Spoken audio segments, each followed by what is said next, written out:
Bismillahirrahmanirrahim. Alhamdulillahirabbil alamin.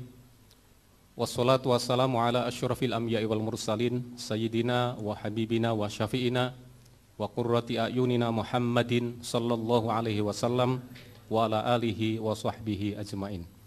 Allahumma shalli ala sayyidina Muhammad wa ala ali sayyidina Muhammad. Amma ba'du. Yang saya hormati Bapak Profesor Dr. Kiai Haji Said Agil Sirot selaku narasumber.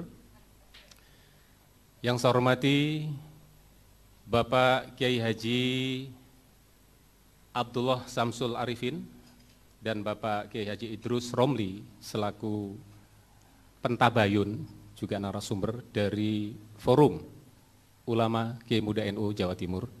Para masyayikh, para habaib, para auden, peserta diskusan yang berbahagia. Sebagaimana tadi telah disampaikan oleh koordinator bahwa forum tabayun dan dialog terbuka pada saat ini adalah dalam rangka mencari kejelasan-kejelasan tentang persoalan-persoalan yang terkait dengan pemikiran Bapak Profesor Dr. Kiai Haji Said Agil Sirot yang selama ini mungkin sudah kita baca atau mungkin kita ikuti pemikiran-pemikiran beliau lewat diskusi-diskusi yang pernah mungkin kita gali. Pada saat ini mungkin kita akan lebih gamblang dan lebih jelas lagi dengan forum tabayun yang sekarang sedang berlangsung. Dan berikutnya untuk menyingkat waktu kami persilakan yang terhormat Bapak Kiai Haji Abdullah Samsul Arifin dan kemudian nanti dilanjutkan oleh Bapak Kiai Haji Idrus Romli, masing-masing waktunya 30 menit Ustaz ya. 30 menit. Kami persilakan. Ashabul fadilah, para masyayikh, para kiai, para habaib, para sepuh, para hadirin, para audien, wa nakhussu bidzikri limudiril ma'had Bumi Sholawat wa murabbi ruhina Kiai Haji Agus Ali Masyuri, narasumber kita pada siang hari ini, sahibul fadilah Profesor Dr. Kiai Haji Said Agil Sirot MA, Ketua PBNU. Para hadirin, para audien yang kami muliakan, sebuah tradisi yang cukup bagus untuk dipertahankan di dalam Jam'iyah Nahdlatul Ulama adalah adanya diskusi, adanya dialog, adanya sharing pemikiran, musyawarah, mudzakarah dan sebagainya, termasuk juga kita diajarkan untuk terbiasa mengkritik terhadap pemikiran-pemikiran orang lain, baik di dalam Nahdlatul Ulama itu sendiri ataupun di luar Nahdlatul Ulama. Akan tetapi di balik itu ada tradisi juga yang selalu dijunjung tinggi oleh Nahdlatul Ulama, bahwa kritik-kritik pemikiran kepada orang lain harus didasarkan pada konsep, kepada kejelasan orientasi, pada hujah, kepada dalil yang dapat dipertanggungjawabkan sesuai dengan kriteria-kriteria yang selama ini dianut oleh Jam'iyah Nahdlatul Ulama. Atas dasar inilah maka forum pada saat ini tidak bermaksud untuk membuka atau menampakkan kepada para halayak tentang adanya pemikiran-pemikiran dari beberapa tokoh NU yang sekarang sedang ramai dibicarakan untuk diungkit-ungkit kembali, akan tetapi karena itu sudah menggelinding yang tentunya banyak orang tahu sejauh mana pemikiran-pemikiran yang dianggap nyeleneh, dianggap keluar dari mainstream Nahdlatul Ulama itu dapat dipertanggungjawabkan atau paling tidak ada klarifikasi kepada para halayak, utamanya kepada keluarga besar Jam'iyah Nahdlatul Ulama, bahwa apa yang mereka tuduhkan, apa yang mereka dengar sebetulnya tidak benar. Lah ini mungkin yang sangat perlu untuk kita temukan jawabannya di dalam forum dialog seperti pada siang hari ini. Oleh karena itu, untuk menyingkat waktu, di sini ada beberapa persoalan yang ingin kami mintakan klarifikasi kepada yang terhormat Al-Wajil Profesor Dr. Kiai Haji Said Agil Sirot terkait dengan beberapa lontaran pemikiran-pemikiran beliau yang dimuat di berbagai media, utamanya di dalam salah satu buku beliau, Tasawuf sebagai Kritik Sosial, yang terbit beberapa tahun yang lalu. Ada beberapa hal yang ingin kami klarifikasi yang tentunya nanti kami harap beliau bisa memberikan penjelasan-penjelasan bahwa pemikiran-pemikiran beliau adalah pemikiran yang tidak keluar dari mainstream Ahlussunnah wal Jamaah dan sesuai dengan tradisi yang selama ini ada di dalam Jam'iyah Nahdlatul Ulama, baik dari proses pengambilan dalilnya ataupun hujah-hujah yang digunakan sesuai dengan tradisi yang ada dalam Nahdlatul Ulama. Pertama, yang perlu kami klarifikasi bahwa beliau menurut kami telah melakukan sebuah liberalisasi pemikiran di dalam Ahlus Sunnah wal Jamaah dan di dalam pemikiran Islam itu sendiri. Di mana dalam salah satu pernyataannya beliau menyatakan kelahiran Aswaja secara historis tidaklah bisa dilepaskan dari perkembangan politik yang terjadi pada saat ini, bahkan kehadiran Islam pun syarat dengan nuansa politis. Lebih-lebih pada bagian yang terakhir, ketika kehadiran Islam itu dianggap sebagai sesuatu yang syarat dengan kepentingan politis, ini sangat menggelitik kami. Karena dalam keyakinan kami, Islam sebagai agama wahyu diturunkan oleh Allah semata-mata untuk menjadi penuntun, untuk menjadi aturan yang bisa mengantarkan umat ila ma fihi salahu ma'ashihim wa ma'adihim. Tidak karena ada suatu kepentingan politik, tetapi memang Allah yang berhajat untuk menurunkan agama itu sendiri sebagai pengejawantahan dari tujuan diciptakannya manusia, wa ma khalaqtul jinna wal insa illa liya'budun. Bagaimana manusia bisa menghamba, bisa menyembah kepada Allah, maka harus diatur dengan seperangkat aturan, yang aturan itulah yang kemudian disebut dengan ad-din, yang disebut dengan Islam yang kita yakini. Menurut kita, menurut Ahlus Sunnah wal Jamaah versi Nahdlatul Ulama, kalau mau dipersempit lagi, sebagai dinun sa'ikun lidawil uqulis salimah ila ma huwa fihi salahu ma'ashihim wa ma'adihim. Jadi ketika dianggap bahwa kelahiran Islam syarat dengan nuansa politik, ini seakan-akan menafikan keberadaan Islam sendiri sebagai agama wahyu yang memang diturunkan oleh Allah untuk mengatur bagaimana perilaku dan cara manusia untuk menghambakan diri kepada Allah Subhanahu wa taala. Ini yang kami mohon adanya klarifikasi. Termasuk Aswaja itu sendiri. Memang kita akui bahwa kemunculan Ahlus Sunnah wal Jamaah, kemunculan nama Ahlus Sunnah wal Jamaah, Aswaja, ini kadang-kadang kalau di NU sering diplesetkan menjadi Azwaja ini. Ya, karena kalau belum Azwaja kayaknya belum pas jadi ketua PBNU ini. Harus Azwaja dulu, tidak hanya Aswaja ini. Jadi kelahiran Ahlus Sunnah wal Jamaah memang secara kelembagaan sebagai sebuah aliran, sebagai sebuah madhab yang rumusannya tuntas di tangan Abil Hasan Al-Imam Al-Asy'ari radhiyallahu an dan Abi Mansur Al-Maturidi, itu baru muncul pada akhir abad ketiga dan awal abad keempat Hijriah. Tetapi nomenklatur penamaan Ahlus Sunnah wal Jamaah sudah ada pada akhir masa sahabat. Ini secara penamaan, akan tetapi kalau kita melihat kepada hakikat dan substansi daripada Ahlus Sunnah wal Jamaah itu sendiri, kita meyakini bahwa Aswaja lahir bersamaan dengan lahirnya Islam itu sendiri. Karena yang diperjuangkan oleh Ahlus Sunnah wal Jamaah adalah mengembalikan Islam sebagaimana diajarkan, diamalkan oleh Rasulullah dan dipraktekkan bersama-sama dengan para sahabat. Jadi cukup menggelitik. Mungkin apakah ini hanya sebatas pandangan beliau bahwa yang dimaksud lahirnya Islam, lahirnya Aswaja dilihat hanya pada aspek dimensi historisnya saja, tanpa melihat substansi daripada Islam dan Aswaja itu sendiri, sehingga beliau berani mengatakan bahwa kelahiran Islam tidak bisa dilepaskan dari persoalan atau syarat dengan nuansa politik. Ini yang perlu kami mintakan klarifikasi, karena setelah kita melakukan kajian, pernyataan-pernyataan beliau ini kurang pas, kurang cocok dengan apa yang diajarkan oleh sesepuh-sesepuh kita, utamanya yang disampaikan oleh Hadratus Syekh Kiai Haji Hasyim Asy'ari, baik di dalam Qanon Asasi ataupun di dalam Risalah Ahlus Sunnah wal Jamaah. Kedua, beliau Profesor Dr. Kiai Haji Said Agil Siraj membawa paradigma yang keluar dari mainstream Aswaja. Ini dugaan sementara kami, sebelum nanti ada jawaban dan klarifikasi dari beliau.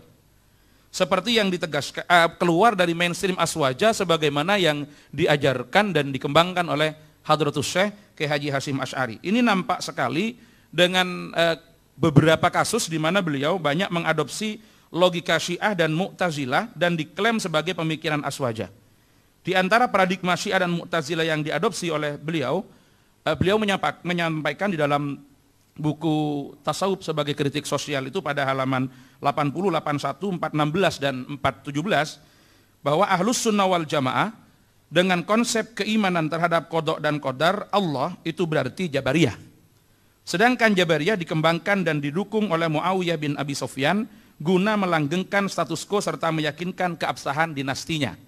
Nah, ini mungkin hal-hal yang juga perlu kami mintakan klarifikasi kepada beliau, karena data-data ini nampaknya beliau ambil dari karya-karyanya orang Mu'tazilah.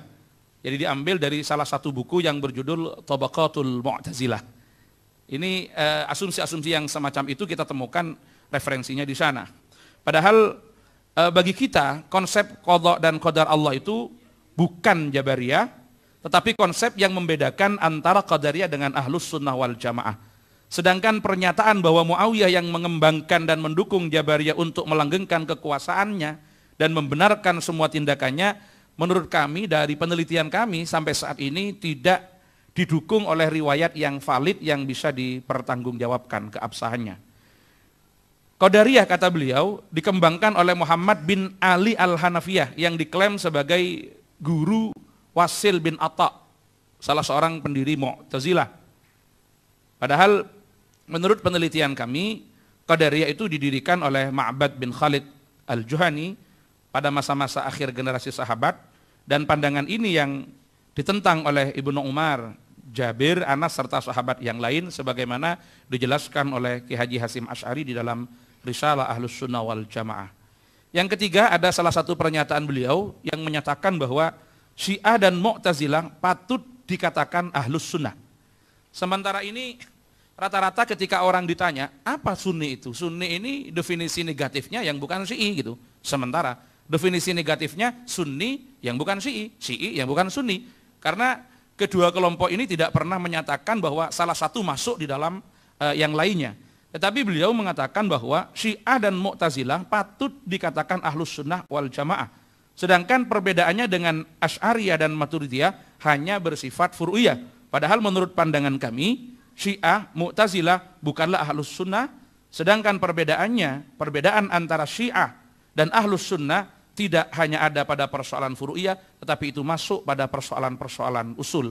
Ini sebagaimana dijelaskan oleh Hadratus Syekh Ki Haji Hasyim Asy'ari dalam Risalah Ahlus Sunnah wal Jamaah. Kami tidak mengukur dari kitab-kitab yang lain, kami hanya ingin mengukur pemikiran beliau cocok enggak dengan tradisi Nahdlatul Ulama. Nah, kalau seumpama beliau berpikir itu tanpa melabelkan NU, ya berpikir kemana saja, mengambil rujukan di mana saja, kita tidak mau tahu. Tetapi karena selaku ketua PBNU dan calon ketua umum PBNU, maka harus diukur dengan tradisi Nahdlatul Ulama, salah satunya dengan produk-produk orisinil dari NU sendiri, yaitu karya-karya Hadratus Syekh Ki Haji Hasyim Asy'ari. Ini yang sementara ini menjadi patokan kami. Karena bagaimanapun beliau secara tegas di dalam Risalah Ahlus Sunnah wal Jamaah itu termasuk di dalam konon asasi menyatakan bahwa Rafidhah termasuk Syiah adalah kelompok di luar Ahlus Sunnah wal Jamaah yang tidak patut untuk diikuti dan tidak boleh untuk diamalkan oleh umat Islam di Indonesia, khususnya oleh keluarga Nahdlatul Ulama. Dan beliau mengatakan bahwa Rafidhah termasuk Syiah ini merupakan bagian daripada aliran yang sesat di dalam Islam. Ini ukuran-ukuran yang dipakai oleh Ki Haji Hasyim Asy'ari yang kemudian kita anut dan kita nukil pada kesempatan ini. Berikutnya, beliau, Profesor Dr. Ki Haji Said Agil Sirot, bersikap lunak dan husnudzon terhadap aliran Syiah dan Mu'tazilah, seperti yang saya katakan tadi, dengan menganggap mereka sebagai bagian dari Ahlus Sunnah wal Jamaah, di mana perselisihannya hanya perselisihan furu'iyah, padahal pada saat yang sama justru beliau bersikap keras dan suudzon di dalam menyikapi perkembangan politik yang terjadi pada masa sahabat Nabi dan menyikapi secara kritis terhadap pemikiran Ki Haji Hasyim Asy'ari. Bahkan dalam salah satu makalah, apakah itu makalah yang dulu atau sudah dirujuk pendapatnya, beliau juga sempat melontarkan pemikiran yang menurut kami cukup nakal begitu di telinga Nahdlatul Ulama dengan mengatakan rumusan aswajanya Ki Haji Hasyim Asy'ari ini adalah sebuah rumusan yang cukup memalukan begitu. Nah, ketika ini dipahami dan dibaca oleh komunitas Nahdlatul Ulama, nampaknya pembelaan kepada NU sendiri tidak ada, justru bersikap lunak dan husnudzon kepada orang-orang yang selama ini berbeda dengan Nahdlatul Ulama dan dianggap tidak masuk bagian daripada Ahlus Sunnah wal Jamaah sebagaimana yang kita yakini seperti Syiah dan Mu'tazilah itu sendiri. Kemudian ada lagi beberapa pemikiran beliau yang secara singkat kami sampaikan. Beliau juga mengatakan bahwa ini yang perlu kami klarifikasi tentang Ahmadiyah bukan aliran yang sesat. Ini kami juga minta klarifikasi apakah memang seperti itu atau ada pemelintiran orang terhadap pernyataan-pernyataan ini.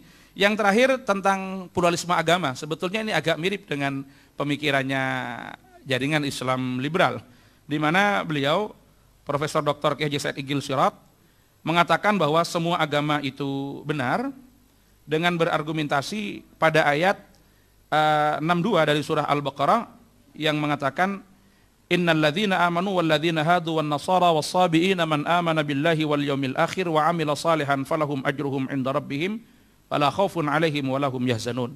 Ini hampir sama dengan apa yang kemarin kami klarifikasi kepada jaringan Islam liberal. Kami menginginkan beliau menunjukkan data-data yang atau rujukan dari kitab-kitab tafsir yang dijadikan kesimpulan oleh beliau untuk mengembangkan aspek toleransi yang sangat tinggi atau mengembangkan pemahaman Islam yang inklusif yang tentunya sesuai dengan standar yang dipakai di dalam Nahdlatul Ulama, sesuai dengan kutub al-mu'tabarah yang selama ini dijadikan patokan dan dijadikan pegangan di dalam Nahdlatul Ulama. Karena menurut pandangan beliau, ayat tersebut tidak hanya dapat meruntuhkan dominasi syariah yang bersifat dzanniyat, tetapi memupus ragam-ragam absolutisme agama yang banyak terefleksi pada doktrin-doktrin teologi. Menurut beliau, dalam teks ayat tersebut, kebajikan dan balasan baik dari Allah, yaitu surga, tidak akan melihat predikat mukmin Yahudi, Kristen, Majusi, Buddhis, penganut Konghucu atau label-label agama lainnya, namun titik tekannya hanya ada pada kemauan mereka beriman kepadanya dan kehidupan akhirat serta beramal soleh. Nah, ini yang cukup menggelitik kami, karena dalam pemahaman kami bahwa mereka-mereka itu orang-orang yang beriman, orang-orang Yahudi, orang-orang Nasrani, itu kalau mereka beramal soleh, mereka baik, mereka beriman, mereka akan mendapatkan pahala dari Allah ketika mereka berpegang teguh pada agama mereka sebelum agama mereka dinasah oleh Islam. Karena menurut keyakinan kita, keluarga besar Jamiah Nahdlatul Ulama, turunnya agama samawi itu secara otomatis menasah terhadap agama yang sebelumnya dan sebelumnya. Jadi ketika Islam turun, maka tidak ada pilihan lain bagi orang Yahudi dan orang Nasrani kecuali mereka harus berfusi ke dalam Islam itu sendiri. Sebagai pengejawantahan daripada man amana billahi wal yaumil akhir, maka mereka akan melakukan fusi karena iman kepada Allah, juga iman kepada berita yang disampaikan oleh Allah, keberadaan Rasulullah sebagai nabi terakhir, keberadaan Islam ya sebagai agama yang universal. Maka dengan demikian keimanan mereka harus disertai dengan sebuah konsekuensi mengakui dan mengikuti Islam sebagai satu-satunya agama yang benar ba'da maji'il Islam. Ini selama ini yang dipahami oleh komunitas Nahdlatul Ulama dari beberapa referensi dan kitab-kitab tafsir yang selama ini kita anggap sebagai bagian dari kutub al-mu'tabarah. Saya kira ini pengantar dari kami, dari komunitas Forum Kiai Muda. Ini asuhan Kiai Haji Ali Masyhuri. Kenapa Kiai Muda? Karena yang tergabung di sini rata-rata usianya itu 30-an Kiai. Jadi 31, 32, 33 dan belum sampai 35-an. Jadi disebut dengan Kiai Muda semua ini. Ini bimbingan dan asuhan Kiai Haji Agus Ali Masyhuri. Untuk selanjutnya kami kembalikan kepada moderator untuk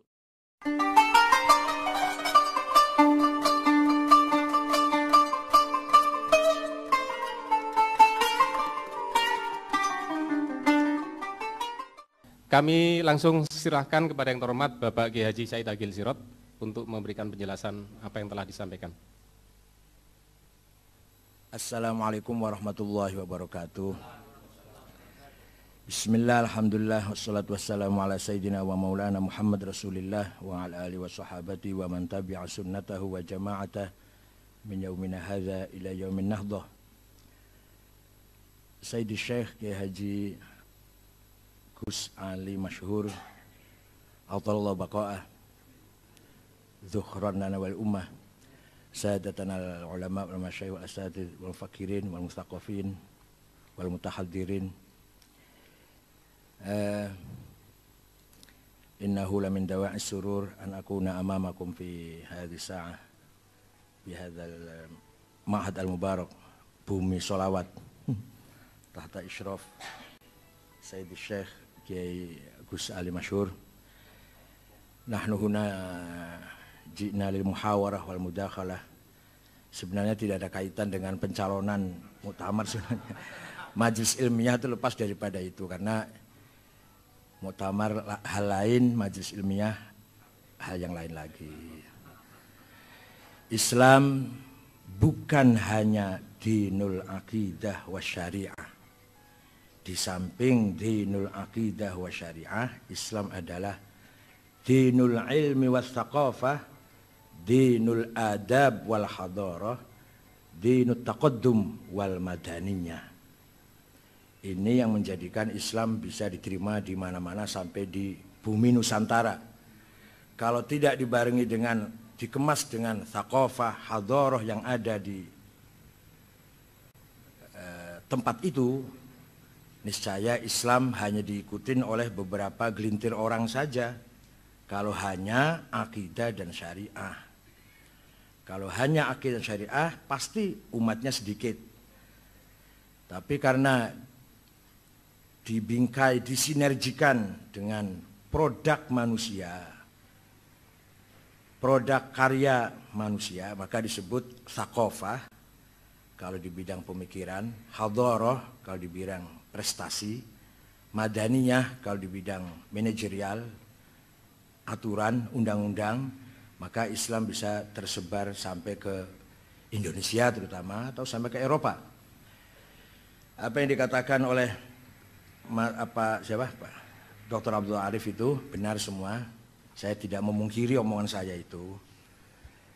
Pendapat saya, menurut saya benar, mungkin salah. Pendapat orang lain menurut saya salah, mungkin benar.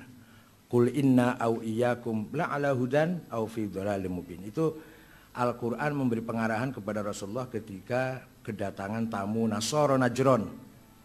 Ketika kedatangan Kristen Najron, Allah merintahkan kepada Rasulullah agar berdialog dengan mereka dan mengatakan inna au iyyakum, kami atau Anda semua la ala hudan yang benar au fi dhalalim mubin. Itu termasuk adabul bahsi wal munadharah. Pertama, kelahiran Islam syarat dengan politik. Ya saya kan cuma nukil nerjemah ya, bukan karangan saya, bukan bikinan omongan kulo. Ini ada Tarikh Al-Kamil Ibn Al-Athir. Ini ahli sunnah sakpole Ibn Al-Athir ini. Ahli sunnah tenanan, bukan Syiah, bukan Mu'tazilah. Qala Ibn Abbas awwalu man shalla alaihi wa qala Jabir bu'itsan Nabi sallallahu alaihi wasallam yaumal itsnain wa shalla Aliyun yaumal tsalatsa. Orang pertama kali sholat itu Sayyidina Ali setelah Rasulullah. Rasulullah mendapat wahyu hari Senin, Sayyidina Ali sholat hari Selasa. Yang ngomong gini masa Syiah ini kenyataan. Wa qala Zaid bin Arqam awwalu man aslam ma'an Nabi sallallahu alaihi wasallam Ali. Kemudian waqala Afif Al-Kindi kuntu imra'an tajiron, saya pedagang. Faqadimtu Makkah ayyamal hajj fa'ataitul Abbas, saya pedagang datang ke Mekah hari-hari haji. Kemudian saya ketemu Sayyidina Abbas. Fa baina nahnu andahu id kharaja rajulun faqama tijahal Ka'bah yusalli. Ketika saya sedang duduk-duduk dengan Abbas, tiba-tiba muncul seseorang menghadap Ka'bah salat. Tsumma kharajat imra'atun tusalli ma'ah. Kemudian disusul seorang perempuan salat bersamanya. Tsumma kharaja ghulamun faqama yusalli ma'ah. Kemudian datang pula remaja salat bersamanya. Fakult, saya tanya, ya Abbas ma hadzal din? Agama apa iki?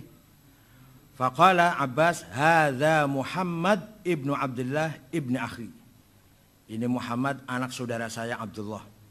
Za'ama, Muhammad mengira annallaha arsalahu, Allah telah mengutusnya, wa anna kunuza Kisra wa Kaisar satuftahu alaih. Ini sudah bahasa politik namanya. Menurut pemahaman zaman sekarang. Kalau sudah fatah, itu sudah bahasa politik, kekuasaan maksudnya. Menurut Muhammad mengira, kata Abbas, dia diutus oleh Allah dan kekayaan raja dan kaisar, Kisra dan kaisar Persia dan Romawi, satuftahu alaih, akan dikuasainya, akan dikuasai olehnya. Wa hadhi imra'atuhu Khadijah amanat bih. Dan ini istrinya ini Khadijah, dia percaya kepadanya. Wa hadzal ghulam Ali bin Abi Thalib amana bih. Dan yang satu itu yang remaja itu Ali itu bin Abi Thalib juga iman kepadanya. Wa aimullahi ma a'lam ala dzil ard ahadan ala hadzal din illa haula'i tsalatsah. Demi Allah saya nggak tahu agama di atas bumi yang seperti ini kecuali yang orang tiga ini, yang diikuti oleh orang tiga ini. Qala Afif laitani kuntu rabi'an. Mudah-mudahan saya nanti yang nomor 4. Jadi agama ini baru orang tiga, Muhammad, Khadijah, dan Ali. Kata Afif, mudah-mudahan aku nomor 4-nya.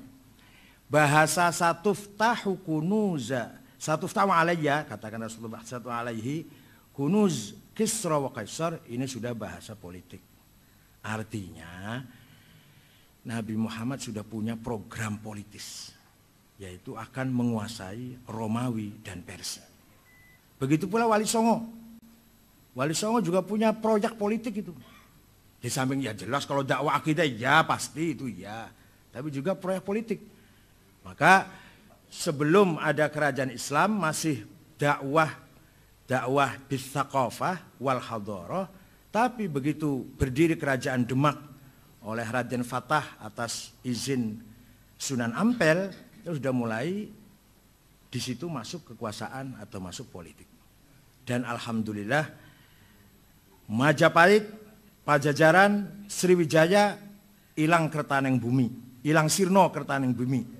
Tidak usah dibom, tidak usah diserang, sudah hilang sendiri. Suradiro Jayaningrat lebur dening pangastuti.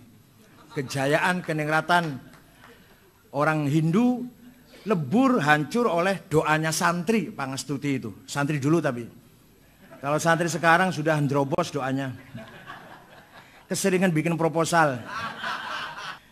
Jadi bisa dipahami bahwa lapal atau statement pernyataannya Abbas mengatakan za'ama annallaha arsalahu wa anna Kisra wa Kaisar Persi wa Romawi satuftahu alaih, ini sudah proyek politik, agenda politik, agenda kekuasaan. Jadi Islam tidak bisa lepas dari agenda kekuasaan. Hanya metodenya, caranya, sistemnya beda-beda. Ada yang bila perlu bil qital, bila tidak perlu ya bidakwah, bil hikmah wal mau'izatul hasanah. Tapi kepepet ya bil qital, bil harb. Dan ternyata berhasil Rasulullah itu. Persi sudah hilang ketika zaman Utsman bin Affan. Dimulai dengan ketika zaman Sayyidina Umar, perang Al-Qadisiyah di bawah komandan Sa'ad bin Abi Waqqas sudah mulai menggetarkan Persi, rajanya sampai lari. Kemudian Sayyidina Utsman melanjutkan apa yang dimulai oleh Sayyidina Umar sampai terakhir Raja Persia Yazdirjid kedua mati dan selesailah sudah yang namanya Imperium Persia yang sudah ratusan tahun sejak dimulai dibangun oleh Maharaja Diraja Khoras dengan agamanya Zoroaster, kitab sucinya Avesta Sandinista. Kalau Romawi bertahan lama. Baru hilang Romawi dari peta bumi tahun 1455. Baru kemarin ya, baru 500 tahun ya, 1455. Yaitu Sultan Muhammad Al-Fatih dari dinasti Utsmaniyah. Itu menurut saya ini pemahaman politik. Jadi sekedar pemahaman ya. Kalau bacanya cuma utawi iku, letterlek ya nggak jauh itu. Tapi saya dulu juga baca kitab utawi iku, saya hafal. Fa utawi li mubtada iku khobar opo li fa'ilin wa naibih dhohar wa ing li maf'ulin bihi krono li maf'ulin li ajlihi wa ing dalem dhorof serta li maf'ulin ma'ah wa kang sifah silatu mausulin kadha mithlu sifah wa mutlaqul maf'uli fihi kelawan kadha kabaul jarri fatlu bil bayan apane li tamyizi hale halu fajtahidu bil hifdzi ya rijalu. Juga saya apal itu. Artinya dulu juga saya ngaji utawi iku, dulu juga sama. Malah pernah ngaji Ja'a Zaidun, saya nggak paham, baru paham sekarang bahwa itu kategori 10. Zaidut tawilul abyadu ibnu maliki fi baitihi bil amsi kana muttaqi biyadihi saifun lawahu faltawa fahadhihi maqulatun ashrun sawa. Rupanya kiainya ngajarnya kurang paham, apalagi yang ngajinya. Saya paham sekarang, oh itu kategori 10. Zaidun itu esensi atau will quality, al-abyad quality, Ibnu Malik relasi, fi baitihi peles, bil amsi times, kana mutaki posisi biadi saifun to have, lawahu aksi, faltawa reaksi. Itu Syekh Ahmad Zaini Dahlan yang bikin kitab Ja'a Zaidun, gurunya Syekh Muhammad Nawawi Banten dan Syekh Ahmad Khotib Sambas. Ahmad Khotib Sambas wafat tahun 1794. Kalau Muhammad Nawawi Banten wafat tahun 1884. Khotib Sambas 1792. Kalau Muhammad Nawawi Banten 1884. Syekh Nawawi Banten punya murid Ki Mahfud Termas. Mahfud Termas punya murid Ki Hasyim Asy'ari. Ki Hasyim Asy'ari diganti putranya Wahid Hasyim. Wahid Hasyim ganti putranya Abdurrahman Wahid. Abdul Wahid diganti Hasyim Muzadi. Ahmad Zaini Dahlan muridnya Syekh Ad-Dasuqi yang punya Ummul Barahin. Ad-Dasuqi muridnya Al-Baijuri yang punya Jauhar Tauhid. Al-Baijuri muridnya Abu Abdullah Muhammad As-Sanusi yang punya Al-Aqidatul Kubra. As-Sanusi muridnya Muhammad Abduddin Al-Iji yang punya Al-Mawaqif fi Ilmil Kalam 7 jilid. Al-Iji muridnya Muhammad bin Umar Fakhrur Razi yang punya kitab banyak termasuk Mafatihul Ghaib, Al-Mabahithul Masyriqiyah, Al-Matalibul Aliyah dan lain-lainnya. Razi gurunya adalah Abdul Karim Asy-Syahristani yang punya Al-Milal wa Nihal, Musara'atul Falasifah, Nihayatul Iqdam fi Ilmil Kalam. Syahristani muridnya Abu Hamid Muhammad Al-Ghazali yang kitabnya sangat banyak. Imam Ghazali muridnya Abdul Malik Al-Juwaini Imamul Haramain yang punya Al-Lataiful Isyarat, Al-Kafiyah fil Jadal, Ghiyathul Umam, Al-Arba'in fil Suluddin. Imam Haramain muridnya Abu Bakar Al-Baqillani yang punya At-Tamhid, Al-Insaf, Al-Bayan, Al-I'jaz. Al-Baqillani muridnya Abu Abdullah Al-Bahili, kitabnya hilang nggak ada. Al-Bahili muridnya Abu Hasan Ali Al-Asy'ari radhiyallahu anhum kulluhum. Asy'ari kitabnya Al-Ibanah, Maqalatul Islamiyyin, Al-Luma', Risalah ila Ahli Thagar, itu yang saya punya, yang lainnya masih banyak. Asy'ari orang Mu'tazilah, 40 tahun aktivis Mu'tazilah. Kemudian beliau keluar dari Mu'tazilah karena Mu'tazilah hampir jil, hampir jil. Salah satunya Mu'tazilah mengatakan membaca ayat Quran harus masuk akal. Qul a'udzu birabbil falaq min syarrin ma khalaq. Saya berlindung kepada Allah yang Rabbil Falaq dari kejahatan yang tidak, ma'nya nafi. Itu Mu'tazilah kalau baca falaq itu ma'nya manafi bukan ma isim mausul. Ya, karena Allah menurut Mu'tazilah tidak menciptakan kejahatan. Termasuk prinsip Mu'tazilah as-sulh wal aslah. Nah, Asy'ari muridnya orang Mu'tazilah Abu Ali Al-Jubai. Abu Ali muridnya Abu Hashim Al-Jubai. Abu Hashim muridnya Abul Hudzail Al-Allaf. Abul Allaf muridnya Ibrahim An-Nazzam. An-Nazzam muridnya Amr bin Ubaid, pencipta ilmu balaghah. Amr bin Ubaid muridnya Wasil bin Atha. Wasil bin Atha pendiri Mu'tazilah. Orang pinter tapi sayang tidak bisa mengucapkan R. R itu nggak bisa. Tapi kalau bicara berjam-jam bisa menghindar huruf R. Jadi nggak pernah ketemu dengan roh itu kalau ngomong. Dan beliau pernah mengislamkan satu kali majelis wahid 6.000 orang majusi masuk Islam. Dengan hujahnya, dengan kecerdasannya, dengan ilmu kalamnya. Itulah Mu'tazilah. Wasil bin Atha. Muridnya Muhammad putra Sayyidina Ali dari istri kedua. Siti Fatimah wafat, Sayyidina Ali nikah lagi dengan seorang perempuan namanya Khawlah binti Ja'far dari suku Bani Hanifah. Maka Muhammad untuk membedakan dengan Sayyidina Hasan dan Husain diberi Muhammad bin Hanafiyah. Orangnya cerdas, bukan masalah cerdas, orangnya terjunnya di ilmu. Kalau Sayyidina Hasan Husain politik. Ini saya bisa mau ngeritik Ahlul Bait, berarti saya bukan Syiah. Nah, saya mau ngeritik Ahlul Bait nih, berarti saya bukan Syiah. Ahlul Bait itu sayangnya sibuk politik, sayangnya. Sayyidina Hasan sibuk politik, Sayyidina Husain politik, Ali Zainal Abidin, Muhammad Al-Baqir, Ja'far Shadiq, Musa Al-Kazim, Ali Ridho, Muhammad Al-Jawad, Ali Al-Hadi, Hasan Askari, Imam Zaid, semuanya politik semua, aktivitasnya itu. Seandainya Ahlul Bait itu terjun di ilmu, kalah semua itu. Kalah semua itu, Imam Bukhari, Muslim, Imam Hasan Basri. Imam Hasan Basri itu bapaknya saja masih majusi, namanya Syekh Yasar. Seandainya Sayyidina Hasan Husain kok ke ilmiah, Imam Hasan Basri kalah. Entah hikmatullah ya, hikmah dari Allah. Ahli Bait terjun politik, maka ilmu di take over oleh kebanyakan mawali. Mawali itu artinya bekas budak, tapi sudah tidak. Iya, bekas budak, bekas tahanan perang. Hasan Basri bapaknya tahanan perang. Dan seterusnya. Fudail bin Iyad, Sufyan Tsauri itu semua bukan orang Arab semua itu. Yang ahli hadis itu nggak ada satupun orang Arab. Satu aja nggak ada orang Arab ahli hadis. Bukhari, Muslim, Abu Dawud, Tirmidzi, Nasai, Ibnu Majah, Daruqutni, nggak ada orang Arab itu. Ibnu Huzaimah. Imam 4 itu yang Arab 2, yang 2 bukan. Imam Syafi'i dan Malik orang Arab, Imam Hanafi dan Hambali bukan orang Arab. Ahli tafsir itu yang besar-besar bukan orang Arab. Ibnu Jarir, Ja'far At-Tabari orang Tabaristan, dan Razi juga orang Rai, ini mufassirin. Walhasil kelemahan Ahlul Bait waktu itu tergoda, terjebak oleh politik. Oleh karena itu yang membangun peradaban thaqafah, hadarah bukan politikus tapi para ulama dan mufakirin. Seandainya tidak ada model orang kayak Hanafi, Syafi'i, Malik, Hambali, Bukhari, Muslim dan teman-temannya, Imam Abu Asy'ari, Imam Junaid, niscaya Islam tanpa ilmu. Niscaya Islam hanya politik.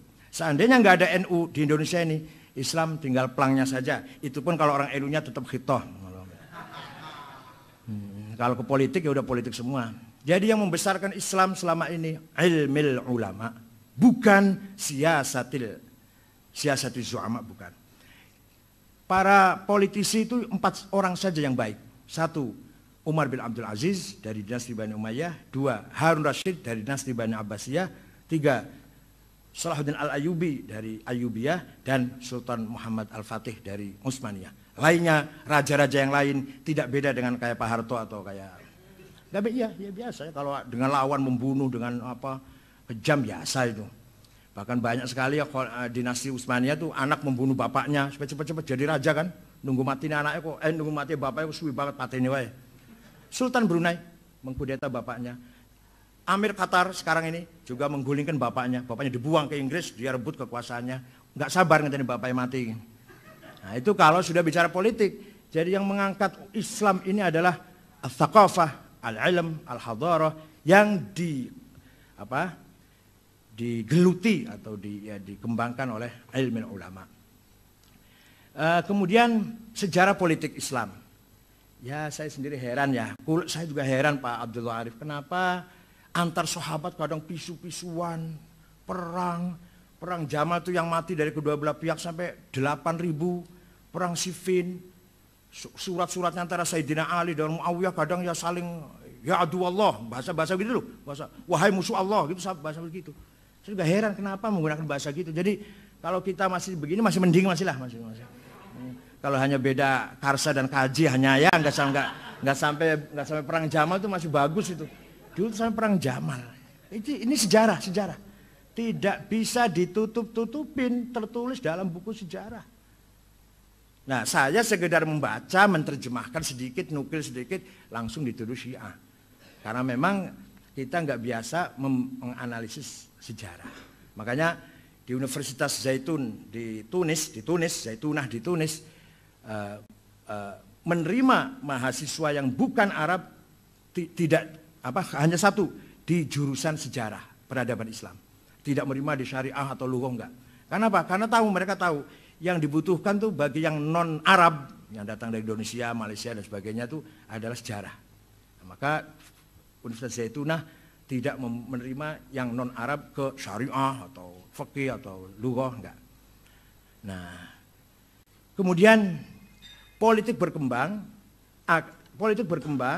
ulama juga berkembang, peradaban juga berkembang. Yaitu tadi, untung ada model Imam Hasan Basri, ada Fudail bin Iyad, ada Sufyan Tsauri, untungnya itu. Ada Abdullah Al-Muhasibi, Abdul Harith Al-Muhasibi, Abdullah Ibnu Kullab, Abu Bakar Al-Qalanisi. Itulah pemikir-pemikir sebelum Imam Asy'ari. Nah, puncaknya ahli sunnah adalah Imam Asy'ari. Walaupun lapal atau label secara eksplisit ahli sunnah wal jamaah zaman Rasulullah belum terdengar itu.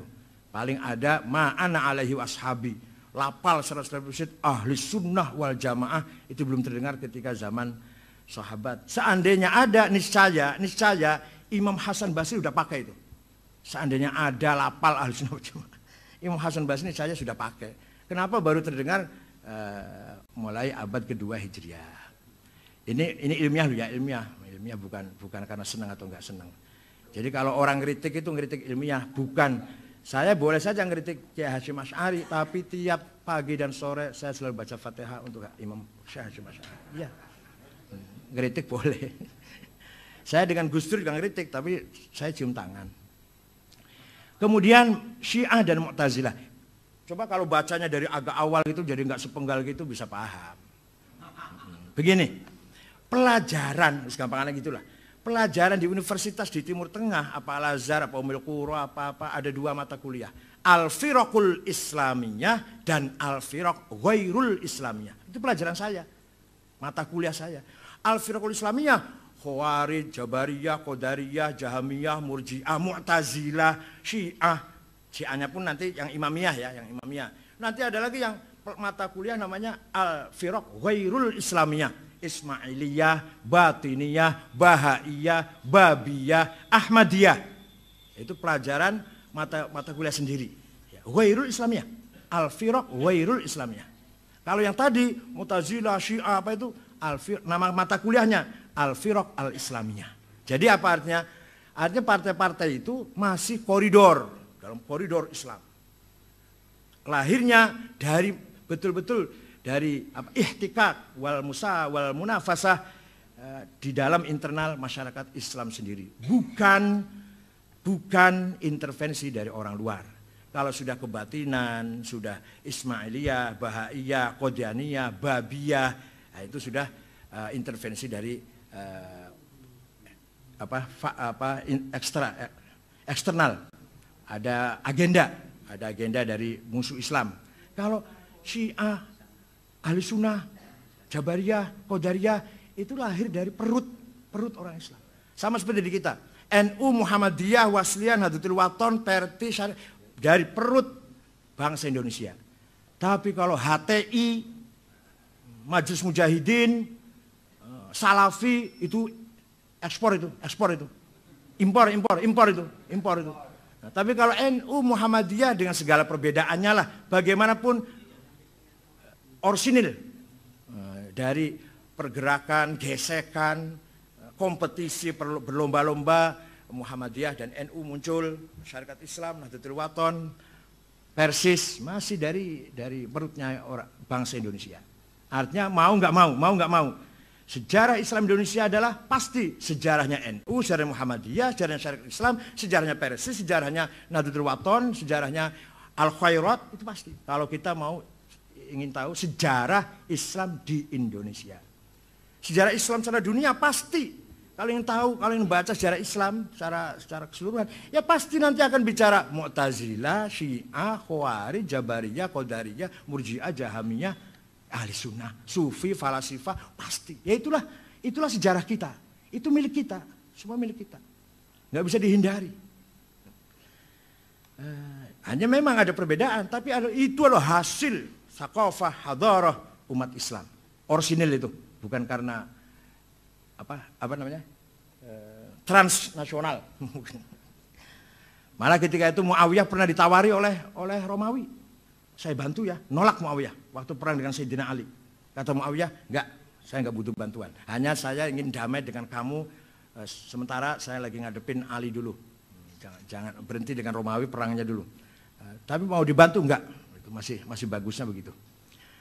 Nah, masalah jadi secara keseluruhan Syiah, Mu'tazilah dan semua tadi masih aset khazanah pemikiran Islam, tidak keluar dari Islam.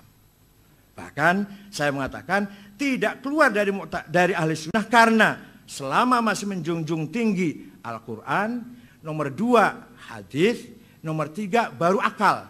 Itu masih ahli sunnah itu. Secara umum dulu, secara umum. Jadi pertama kali itu kan seperti suratnya Imam Syafi'i. Gubernur Abdurrahman Al-Mahdi kirim surat pada Imam Syafi'i. Saya kalau memahami Quran nggak paham, global, umum, coba terangkan. Imam Syafi'i panggil muridnya Rabi' bin Sulaiman Al-Muradi. Duduk, ini balas surat yuk, ini ada surat dibalas yuk. Kamu tulis, saya yang dikte. Uktub ar-risalah, tulis surat. Nah, surat Imam Syafi'i itu 300 halaman. Nah, itulah jadi kitab ar-risalah awal man ansya'a ilmu usul fiqh. Faslun fil bayan. Kalau ingin memahami Islam, pertama cari di bayan ilahi, bayan Qur'ani. Tapi Quran harus tahu ada mutasyabihah, ada muhkamah, ada hakikat, ada majaz, ada nasikh, ada mansukh, ada dan seterusnya. Kalau di Quran nggak ketemu, baru bayan nabawi. Bayan nabawi ada mutawatir, masyhur, aziz, ahad. Itu pun masih ada 4 grade. Yang paling bobotnya tajam, kalau redaksinya hadis, amarona Rasulullah, nahana Rasulullah an kadza. Itu bobot nomor 1. Nomor 2, yang bobotnya nomor 2, kunna ma'a Rasulillah naf'alu kadza. Saya bersama-sama Rasulullah mengerjakan begini. Nomor 3, ra'aitu Rasulullah yaf'alu kadza. Itu nomor 3. Nomor 4, an Rasulillah qala sallallahu alaihi wasallam, hadisnya mubaligh. Ya enggak apa-apa, enggak usah berbobot, enggak apa-apa, mubaligh saja. Yang penting amplopnya bisa. Amplop itu penting. Kalau tebal sahih, kalau tipis dhaif. Kalau tipis tapi yang memberikan tuh IPPNU yang cantik, sahih liweri. Ada mustalahul amplop. Kemudian Jabariyah, aduh sayang kitabnya nggak saya bawa nih yang cerita itu. Bahwa itu Nas'atul Fikr Falsafi karangan Dr. Ali Sami Nasyar. Dr. Sami Nasyar itu Asy'ari Tulen abad 20. Itu guru besar Mesir yang membelain mazhab Asy'ari. Ceritanya setelah Sayyidina Ali meninggal, Muawiyah ngomong, semua yang terjadi ini biqudratillah wa qadaihi wa masyiatihi wa ridahu. Lau lam yardo lam yaqa. Ini semua takdir Gusti Allah. Ali kalah, aku menang. Nah, dia kan menang, enggak ada Ali, enggak ada saingan sudah.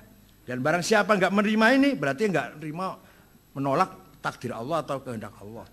Ini kan politis nih, lepas dari benar atau enggak, akidah itu, tapi itu jelas digunakan untuk kepentingan politik. Maka dikanter oleh putra Sayyidina Ali yang namanya Muhammad itu menggelar pengajian di Masjid Madinah, la qadha wala qadar, af'alul ibad minal ibad, titik. Tidak ada qadha qadar, perbuatan manusia dari manusia. Imannya Abu Bakar, imannya Umar dari Abu Bakar Umar sendiri. Kufurnya Abu Jahal, Abu Lahab dari Abu Lahab, bukan takdir Allah, bukan intervensi Allah.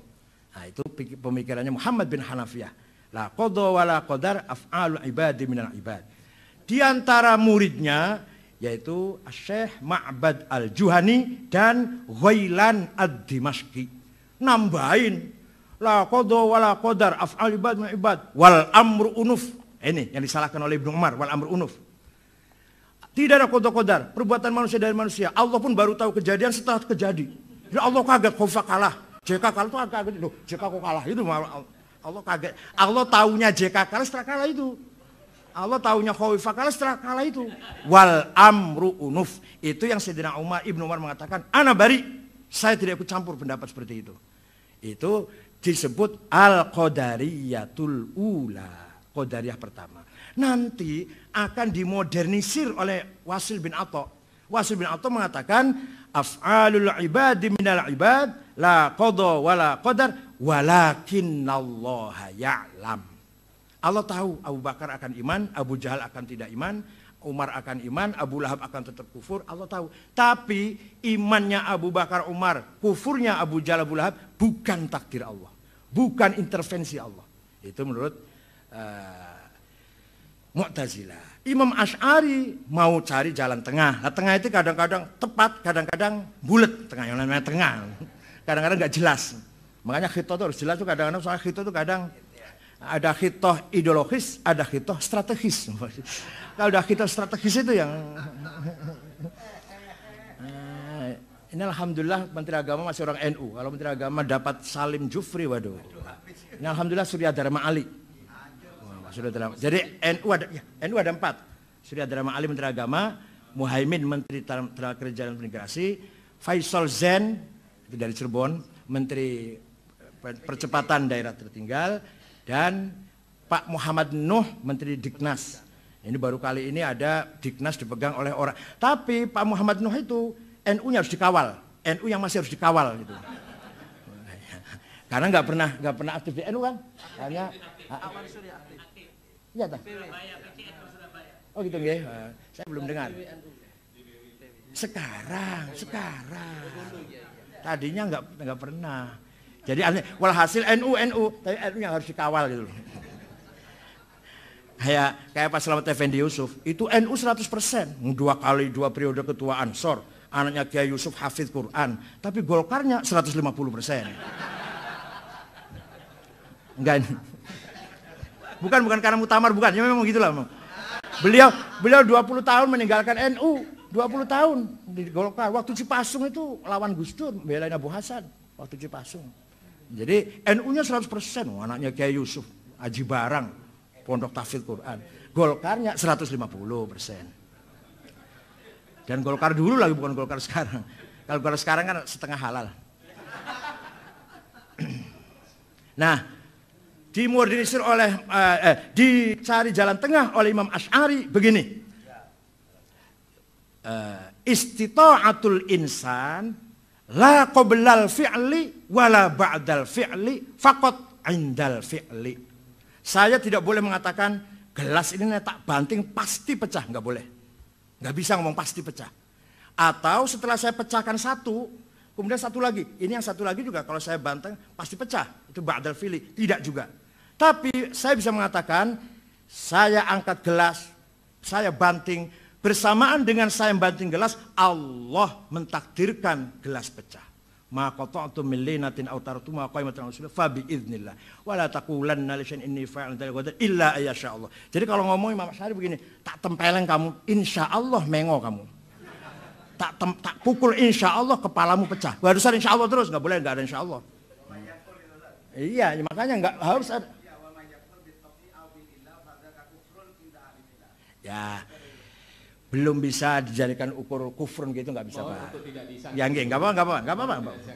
Ya, jadi Mu'tazilah mengatakan, kalau Mu'tazilah tidak, istita'atul insan mutlak, qoblal fi'li ma'al fi'li indal fi'li. Nah, kalau yang Jabariyah mutlak juga, manusia tidak bisa apa-apa, la qobla wala ba'da wala ma'a. Asy'ari tengah-tengah, ba'da dan qobla tidak, tapi ma'indal fi'li. Kalau saya nginjak semut, kemudian semut itu mati, itu saya hanya bebarengan, bersamaan saya melakukan kasab, melakukan ikhtiar, nginjak semut, Allah nyabut nyawanya semut. Itu Asy'ari itu. Ya itulah. Nah ini namanya perdebatan ulama luar biasa. Ini pun baru secuil, ini baru sedikit sekali. Kalau baca Maqalatul Islamiyin luar biasa. Dan Imam Asy'ari itu bagusnya, baiknya Imam Asy'ari itu, ketika menceritakan pendapat lawan, tidak apa? Sikoh, tidak nambahin, tidak ngurangin. Dalam kitab Maqalatul Islamiyin. Kalau Ibnu Taimiyah kadang nambahin, kadang ngurangin kalau Ibnu Taimiyah. Atau Abdul Qahir siapa? Al-Baghdadi. Itu kadang keterlaluan kalau menceritakan pendapat lawan. Kalau Asy'ari tidak. Maqalatul Islamiyin apa adanya. Kata lawan itu diceritakan sebenarnya baru dijawab. Nah, sudah. Kemudian perbedaan. Jadi kalau kita bicara pokok bahwa Mu'tazilah, Syiah dan Asy'ari sama-sama iman billah, iman bi kutubihi, iman bil yaumil akhir, iman bin nubuwah, iman bis sam'iyat wal ma'ad, sam'iyat, ilahiyat, nubuwat, ma'ad. Ya, Islam masih dalam koridor Islam. Kalau sudah salah satunya itu tidak mempercayai ilahiyat, nubuwat, sam'iyat, ma'ad, baru kita pertanyakan keislamannya. Tapi kalau Mu'tazilah, Asy'ari, Syiah yang imamiyah lu ya, sama masih percaya pada ilahiyat, nubuwat, sam'iyat, dan ma'ad. Secara umum. Adapun setelah itu perbedaan, jangankan Syiah dan ahli sunnah. Di dalam ahli sunnah Asy'ari juga kadang tajam sekali perbedaannya. Menurut Imam Razi, yang penting sifat yang 20 cuma satu, sifatul ilmi. Yang penting itu. Cuma kalau sudah ilmu pasti wujud. Kalau ilmu pasti kudrah, kalau ilmu pasti irodah, kalau ilmu pasti hayah, kalam, sama, basor. Kalau ilmu pasti, itu loh. Jadi Imam Razi sendiri mengatakan yang penting sifat Allah satu, al-ilm. Itu kan hampir Mu'tazilah itu. Hampir Mu'tazilah. Kalau Mu'tazilah mengatakan Allah nggak punya sifat. Tapi kalau punya sifat Allah itu qadim apa hadis? Kalau hadis mustahil, zatnya qadim kok sifatnya hadis. Kalau qadim la ta'addadatil qudama. Sing qadim wakil banget, zatnya Allah sifatnya pitu. Berarti wulu qadim. Kristen menganggap 3 qadim saja kafir, apalagi. Nah itu ini hujahnya Mu'tazilah. Maka Allah alimun bi'ilmin huwa dzatuh. Allah qadirun biqudratin hiya dzatuh. Itu i'lanya Mu'tazilah. Kata Asy'ari tidak. Allah alimun bi'ilmin. Wal ilmu sifatun qaimatun zaidatun ala dzat laisat hiya dzat wala hiya ghairuha. Allah itu zat plus sifat ilmu. Jadi Allah zat dan ilmu. Ilmu itu zaidah. Lah ilmu ini bukan zat Allah, mengkantar Mu'tazilah. Bukan selain zat Allah, mengkantar Kristen. Kristen mengatakan sifat kalam itu pisah dari zatnya. Jadilah Yesus. Itu namanya antropoforisme. Apa namanya? Antropomorfisme. Ya, ada sifat menjelma menjadi sosok. Namanya tajassud. Itu sebenarnya filsafatnya ditulis oleh Athanasius, yaitu seorang tokoh Kristen patriark dari Alexandria, musuhnya Arius yang masih tauhid, yang kemudian dibela oleh Konstantin sehingga menang melawan Arius di Konsili Nikia tahun 250 Masehi. Jadi saya kalau cerita Kristen juga apal saya, tapi bukan orang Kristen. Nanti dikira saya cerita Syiah apal, orang Syiah. Ada yang ngomong itu, sama ini cerita Syiah lu apal banget. Ya saya cerita apa saja apal, kalau yang ini loh, kalau fikih saya enggak, kalau fikih saya angkat tangan. Tapi kalau cerita begini-begini saya apal. Jadi menurut Asy'ari, sifatun zaidatun ala zat laisat ghairoha, sifat itu bukan zat, laisat hiya zat, mengkantar Mu'tazilah yang mengatakan sifat hiya zat. Wala hiya ghairoha sebentar, laisat hiya zat mafhumus sifat mukhalif an mafhumiz zat. Wala ghairoha as-sifah la tanfasilu aniz zati abadan. Itu mengkonter Kristen. Nah, itu pendapatnya Imam Asy'ari. Karena mengkonter Kristen butuh menjawab Kristen, sifat bisa pisah dengan zatnya. Maka kata Asy'ari, wala hiya ghairoha, lengket dengan zat, nggak bisa mental. Begitu kita Allah artinya zat ma'a sifatih. Begitu kita ngucap Allah itu artinya zat ma'a sifatih, nggak bisa pisah satupun. La tanfasilu anha abadan. Itu menurut Imam Asy'ari. Sebab kan Imam Asy'ari tidak mungkin, tidak mustahil ada zat tanpa sifat. Bisa ono dijeringi zat pasti punya sifat. Maka zat harus ada sifatnya, itu Imam Asy'ari. Kemudian masalah Ahmadiyah, ya bacanya juga sepotong itu mas, namanya mas. Keputusan pleno PBNU di Hotel Salak Bogor, nyun sewu terang-terangan saja biar tahu. Kiai Ma'ruf Amin ngotot harus ada kata-kata Ahmadiyah adalah aliran yang sesat dan menyesatkan. Nah, saya diam karena saya juga yakin Ahmadiyah sesat. Saya juga tahu Ahmadiyah sesat. Bikinan Inggris, Ahmad itu bikinan Inggris tahun 1888. Ketika Muhammad Iqbal, Ali Jinnah, Muhammad Iqbal sedang berjuang ingin memisahkan diri dari India, bikin Pakistan itu, Inggris bikin nabi baru supaya bikin fitnah, supaya bikin pecah, yaitu siapa namanya? Mirza Ghulam Ahmad. Sebenarnya terus terang Mirza sendiri nggak pernah mengatakan saya nabi, nggak pernah. Muridnya, pengikutnya mengatakan Mirza nabi, Mirzanya diam, dianggap nabi. Kalau aku dianggap wali, aku diam lah. Ben, saya nggak pernah, saya wali tapi orang ngomong aku ya ben. Alhamdulillah, kebetulan malah. Tapi kalau saya dianggap Habib nggak mau Gus. Saya ada orang, ente masih Habib, masih keturunan Khon ya? Yang di Pasuruan tuh, Khon. Syaiban. Enggak, saya nggak Habib. Kenapa nggak mau? Nanti nggak bisa terima zakat. Rugi besar. Nggak apa, biar nggak usah tahu bahwa saya Habib, nggak apa-apa, biar zakat masuk.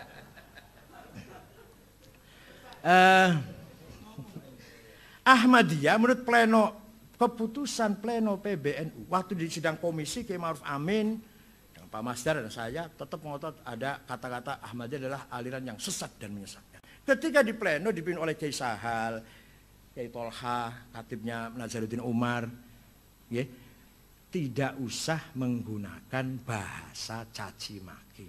Sehingga keputusannya Ahmadiyah adalah aliran yang ditolak oleh umat Islam di internasional. Itu aja bahasanya. Hanya memperhalus bahasa. Itu kehendaknya Rois Am. Ketika memimpin sidang, bukan saya, saya hanya menulis gitu aja. Iya betul, bukan kehendak saya. Saya nggak ikut campur masalah, dalam hati saya tahu itu sesat dan menyesatkan. Tapi Kiai Sahal menghendaki bahasanya jangan gitu.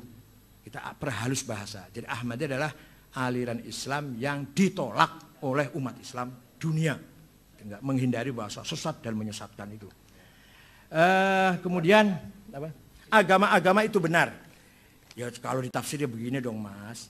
Kalau memang dia amana billahi imanan sahihan wal yaumil akhir imanan sahihan wa amila sholihan amalan mutabiqan li syariatil islamiyah, selesai. Nah kalau imannya beda dengan iman ya jelas. Kalau imannya mengatakan Yesus anak Tuhan, ya jelas tidak benar dong. Yahudi kalau mengatakan Uzair ibnullah ya tidak benar. Tapi kalau semuanya tauhid dan sahihan, khalisan, mukhlisan, kalau semuanya mengamalkan amal solehan, yaitu syariah, wal yaumil akhir, yaitu iman bi thawab wal iqab wal jannah wan nar wal hisab wal mizan, ya selesai udah. Nama boleh Yahudi, boleh Kristen. Tapi kalau imannya seperti itu selesai. Sehingga semuanya adalah Islam. Tapi gak usah menggunakan label Islam, gak apa-apa. Yang penting nilainya Islam. Daripada labelnya Islam tapi jauh dari Islam. Kira-kira begitu maksud saya. Ini artinya begini. Keadaan di daerah dengan di Jakarta itu beda. Itu harus disadari.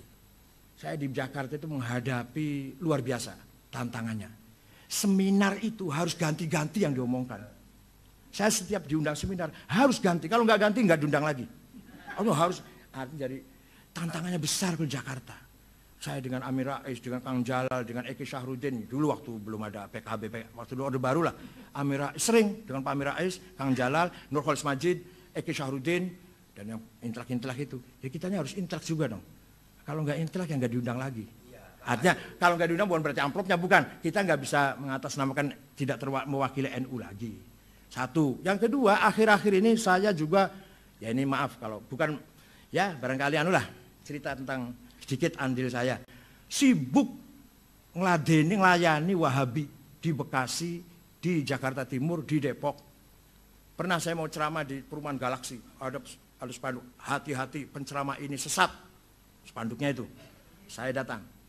Siapa yang nulis spanduk itu, ayo debat dengan saya. Kalau saya kalah, saya ikut dia. Tapi kalau saya menang, dia harus ikut saya. Nggak ada yang muncul. Taunya 2 hari kemudian datang ke rumah dua anak muda. Saya disuruh Adiani, Dr. Adiani, DDI, Adiani ya, keluaran Pakistan. Ya itu.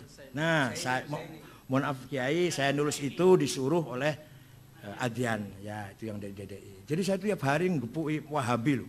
Ya ini barangkali andil saya di NU itu. Dan saya pernah mengalahkan Nabiullah Musaddiq. Jadi kalau jenengan paling majelis ulama, kalau saya pernah majelis Ambiya. 3 jam diskusi di Mabes Polri. Ditonton oleh polisi. Polisi nggak ikut campur, cuma nonton. Nabi Musaddiq itu 3 jam tanggal 9 Desember 2007. Dan tobat dan menang saya. Alhamdulillah itu. Dan saya pernah menengah-nengahi seminar Sunni Syiah di Qatar. Hari pertama saling caci maki. Syekh Wahbah Zuhaili, Ali Sobuni dengan Ali Taskhiri. Hari kedua saya tengah-tengahin. Alhamdulillah berhasil, dianggap berhasil gitu loh. Akhirnya malah ditindaklanjuti di Istana Bogor.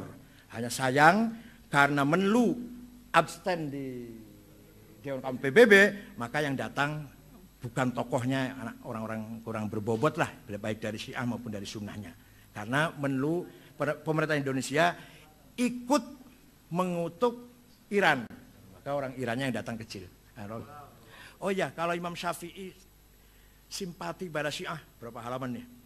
Ini karangan Imam Fakhrur Razi, Manaqibus Syafi'i. Ada beberapa poin Imam Syafi'i mengapa dituduh simpati dengan Syiah. Ada di sini nih. Oh, ya. Sebentar. Ya, sebentar. Ya. Ini ada ini. Za'amu annahu minhum. Ada orang menuduh bahwa Syafi'i itu Rafidah.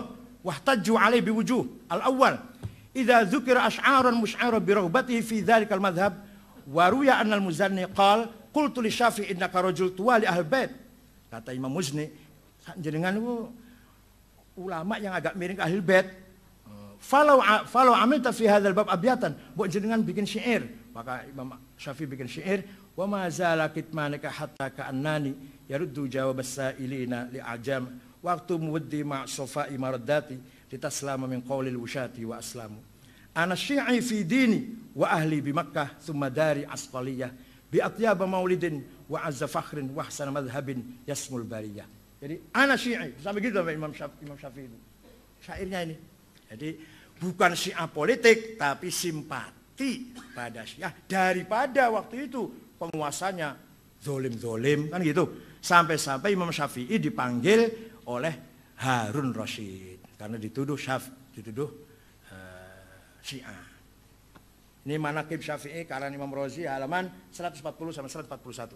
2 halaman cerita tentang Imam Syafi'i agak cenderung simpati pada Syiah dalam rangka ngeritik pemerintah yang zalim.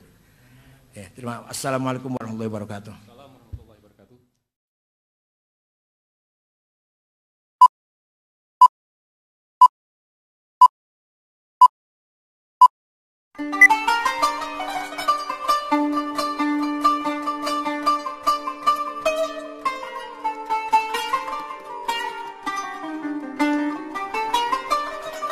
Masih saya berikan waktu kepada komunitas Kiai Muda, yaitu Kiai Haji Abdullah Samsul Arifin untuk menyampaikan beberapa hal, kemudian nanti ditanggapi oleh Kiai Said.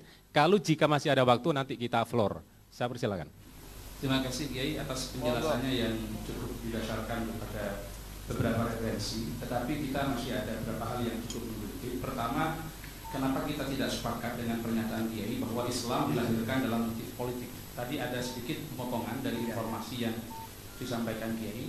Sebetulnya kalau yang kami pahami bahwa ketika Rasulullah mengatakan nanti Persia dan Romawi itu akan ditaklukkan, itu karena menjawab adanya keraguan dari beberapa orang kafir pada waktu itu ketika diajak masuk Islam. Ini kami temukan di dalam sebuah riwayat Ahmad ketika diajak masuk Islam. Ini kami temukan masuk Islam. Ini diajak Ahmad al-Bawi dalam salah satu mujamnya, mereka tidak mau masuk Islam karena kekhawatiran. Sebab kalau kami masuk Islam, nanti kan kami khawatir akan terjadi embargo, akan terjadi keterputusan hubungan. Adanya Rasulullah mengatakan, kalau kamu masuk Islam, nanti Allah yang akan memberikan karunia, Persia dan Romawi itu akan ditaklukkan. Jadi ini jelas bagi kami, bukan Islam lagi dalam motif politik, tetapi ketika kita mengikuti Islam sesuai dengan apa yang dikehendaki oleh Allah, maka karunia akan datang sehingga hajat kita bisa dikabulkan dari situ. Jadi tidak menuduh bahwa Islam itu lahir dalam motif politik. Ini klarifikasi kami terhadap data yang Kiai sampaikan tadi. Kemudian yang kedua, yang cukup menggelitik juga bahwasanya Imam Syafi'i itu adalah simpatisan Syiah. Simpati kepada Syiah tadi dari data yang disampaikan oleh Kiai. Perlu dilihat di situ simpati kepada Ahlul Baitnya sebagai turunan Rasulullah atau kepada ajaran Syiah itu sendiri. Karena di dalam beberapa data yang tadi itu ana syi'i fi dini wa ahli bi Makkah tsumma dari Asqaliyah biatnya maulid itu bukan dimaksudkan Syiah dalam arti paham Syiah sebagaimana yang berkembang pada saat ini. Syiah dalam arti golongan di situ. Maaf. Itu yang kami pahami karena di sini juga kami mengutip pada Manaqib Asy-Syafi'i. Di sini disebutkan la yuwafiqu al-Imam Asy-Syafi'i radhiyallahu anhu asy-Syi'a fi ma dhahabu ilaihi fi mu'taqadatihim wa ara'ihim wa yadhhabu dzalika jaliyan min qillati wujuhih. Makanya hanya simpati. Iya simpati. Pernyataan itu sesuatu yang cukup bias ketika disampaikan kepada masyarakat. Ketika sekarang disebutkan simpati kepada Syiah, maka dianggap Syiah sebagaimana dipahami orang sebagai sebuah aliran, bukan Syiah sebagai sebuah komunitas di situ daripada Ahlul Bait, bukan kepada alirannya sebagaimana para perkembangan awal Islam. Ini yang perlu kami klarifikasikan ulang. Jadi yang disebut dalam di sini disampaikan beberapa data bagaimana Imam Syafi'i itu menolak terhadap Syiah itu sendiri juga di dalam Manaqibus Syafi'i. Kemudian yang kami tanyakan tadi, Syiah dan Mu'tazilah bukan kami katakan tidak masuk bagian daripada Islam. Jelas kalau dalam kajian sejarah dia Syiah dan Mu'tazilah masuk pada al-firaq al-islamiyah. Tetapi pendapat Kiai menyatakan bahwa Syiah dan Mu'tazilah itu bagian daripada Ahlussunnah wal Jamaah.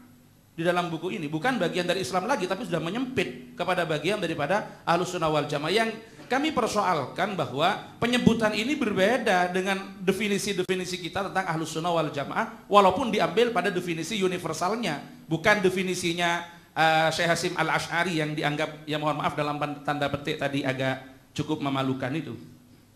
Kemudian di sini ketika yang dimaksudkan pada innalladzina amanu walladzina hadu ila akhirih, mereka yang beriman, imanan sahihan, yakinnya benar, amalan salihan dan sebagainya, tentunya mereka akan berfusi untuk masuk Islam karena keimanan mereka juga, mereka kalau beriman kepada Allah tentunya iman kepada apa yang menjadi kehendak Allah untuk menurunkan Nabi Muhammad sebagai nabi terakhir. Maka inilah yang menjadi keyakinan kami. Kesalahan mereka bukan pada amali dan keyakinannya mereka. Ketika keyakinan mereka benar dan amal mereka benar sesuai dengan agama mereka, tetapi kesalahan mereka ketidakberfusiannya kepada Islam. Jadi tidak sekedar biarkan saja mereka sekarang namanya Yahudi, namanya Nasrani. Sepenting amalnya adalah Islam pada hakikatnya. Tidak bisa seperti itu, karena bagaimanapun Islam harus ditampilkan baik lafdzon wa ma'nan, bukan hanya pada aspek substansinya, tapi nomenklaturnya juga harus diwujudkan. Karena ketika ini disampaikan, ya cukup bias, sama dengan kata Ulil, ya enggak apa-apa, saya sekarang Islam, besok Kristen, besoknya. Yang penting amalnya seperti ini. Ini yang cukup mengganggu kita di dalam tradisi dan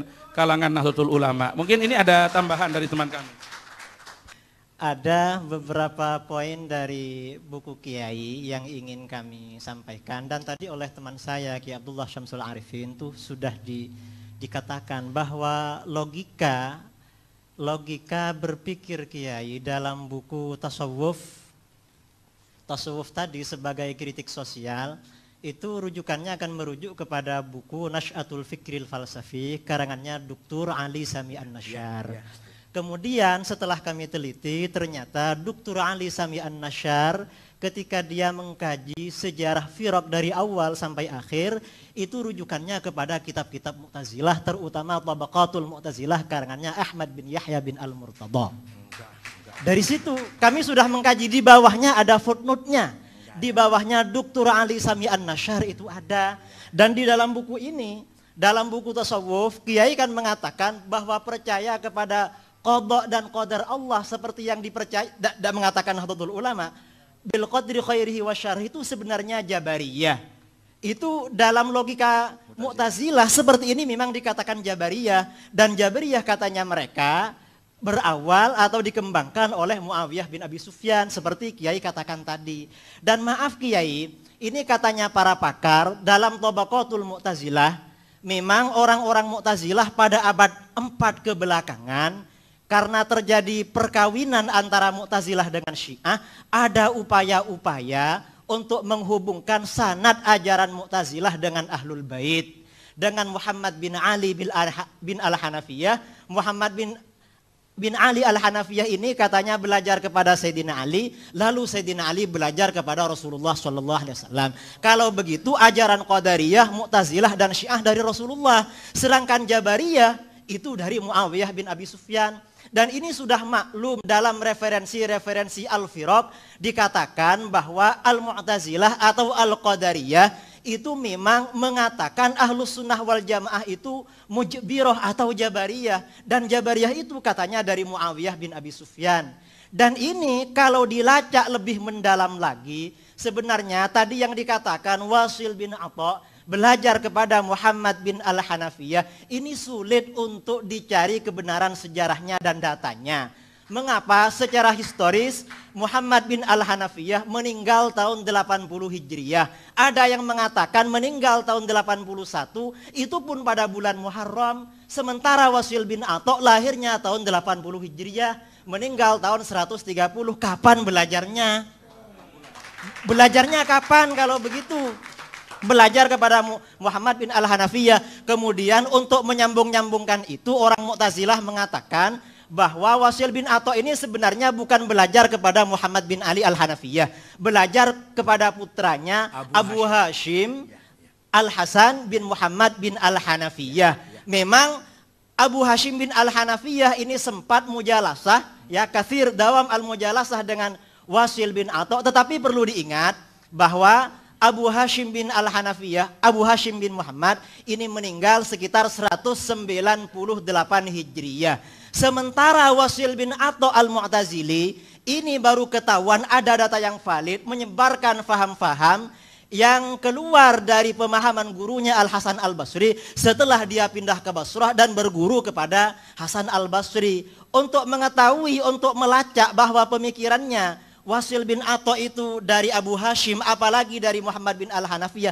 Ini sangat sulit sekali karena riwayat-riwayat yang ada, baik riwayat dalam kitab-kitab Ahlus Sunnah sendiri maupun riwayat dalam Tabaqatul Mu'tazilah atau Tabaqatul Syiah sendiri, tidak ada kutipan-kutipan tentang pernyataan Abu Hashim, apalagi pernyataan Muhammad bin Al-Hanafiyah yang mendukung ajaran Qadariyah. Ajaran Qadariyah yang sebenarnya seperti diriwayatkan oleh Al-Imam Muslim dan Al-Imam Al-Bukhari dalam sahihnya serta kitab-kitab hadis yang lain, itu sebenarnya dari Ma'bad Al-Juhani, dan Ma'bad Al-Juhani itu meninggalnya sama dengan Muhammad bin Al-Hanafiyah tahun 80 Hijriyah. Kapan dia mau belajar? Dalam kitab-kitab Rijalul Hadis dia belajarnya juga kepada Muawiyah bin Abi Sufyan, Anas bin Malik dan sahabat-sahabat yang lain. Ini keberatan kami karena logika yang dipakai oleh Dr. Ali Sami An-Nasyar dan dikutip oleh Kiai itu logikanya Mu'tazilah, bukan logika yang lain. Itu yang yang pertama. Jadi memang ada upaya-upaya dari pihak Syiah dan Mu'tazilah menyambungkan sanadnya kepada Rasulullah. Sementara Ahlus Sunnah wal Jamaah dicukupkan kepada Muawiyah bin Abi Sufyan dalam masalah qada dan qadar, karena itu dianggap Jabariyah. Sedangkan dalam masalah-masalah yang lain yang katanya tawassut, tasamuh, kemudian i'tidal, tawazun dan lain sebagainya, Kiai di sini katanya itu hanya fondasinya baru dari Hasan Al-Basri, bukan kepada ulama-ulama sebelumnya, apalagi kepada Rasulullah Shallallahu Alaihi Wasallam. Sementara menurut keyakinan kami, seperti yang ditegaskan oleh Hadratus Syekh Kiai Hashim Asy'ari, Ahlus Sunnah wal Jamaah, kata-kata as-sunnah sendiri oleh Kiai Hashim Asy'ari seperti beliau kutip dari kulliyatnya Abil Baqa Al-Akbari, itu dikatakan katanya at-tariqatul mardiyah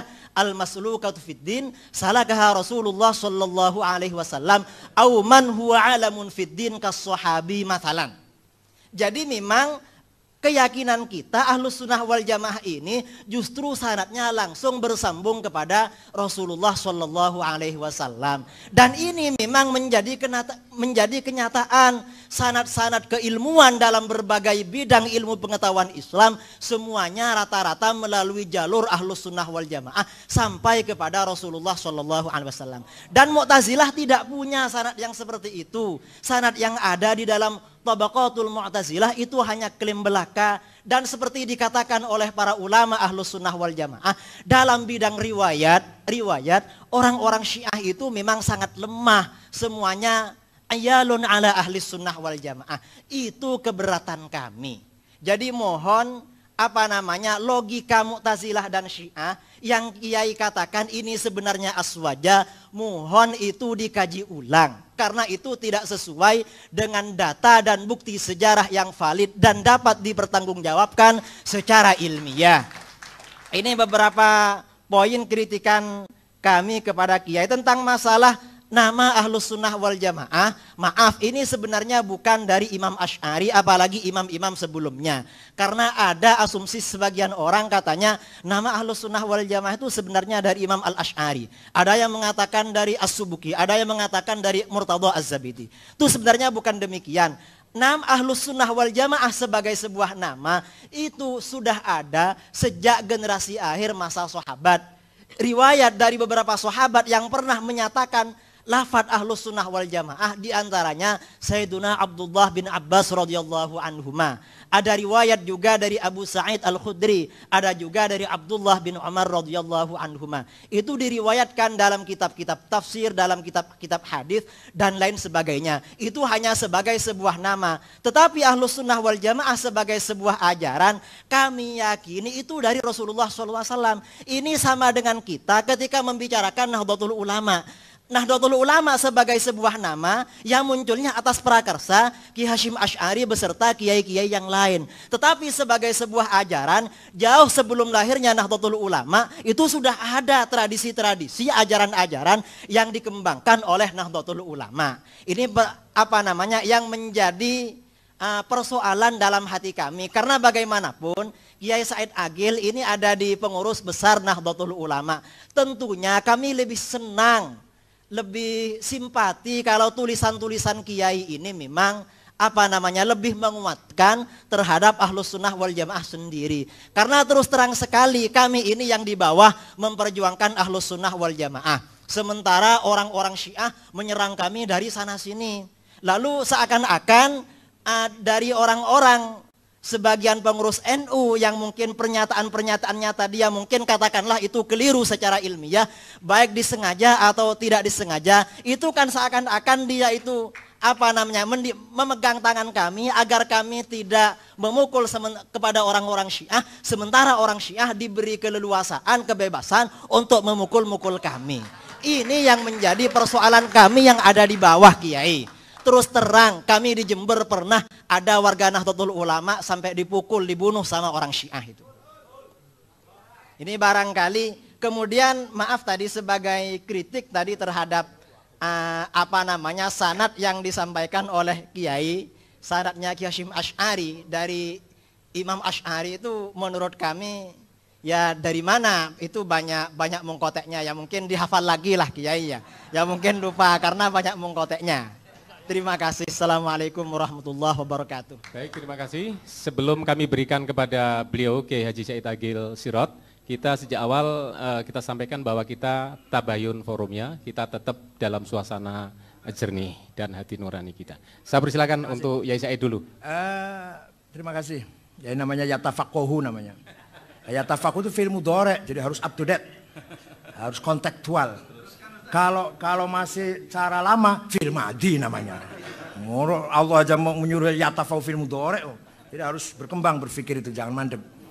Wal yungziru, begitu pula membina masyarakat harus kontekstual, harus up to date, harus at-tajdidul mustamir. Nah, karena ya yungziru fil mudhari', harus zaman hal dan istiqbal. Kalau masih khutbahnya masih cerita Nabi Musa mandi di sungai bawa batu, bawa serwalnya Nabi Musa, itu fil madhi namanya masih. Sekarang harus up to date. Nah, yang kesalahan-kesalahan itu karena saya nulis. Kalau saya nggak nulis nggak tahu salahnya kan. Jadi kalau ente nggak nulis nggak tahu salahnya, nggak nulis. Ya, al khoto minal amal. Orang yang kesetrum ya tukang listrik, udah kutik listrik. Kalau nggak pernah pegang listrik nggak pernah kesetrum. Orang nabrak ya supir, karena nyupir. Coba nggak jadi supir nggak pernah nabrak. Jadi kesalahan itu karena dari amal, kesalahan itu. Kalau nggak mau salah ya jangan beramal, nanti nggak mau salah nanti. Bahwa Ali Samin Asy'ar hanya mengambil dari Mu'tazilah tidak benar, Said.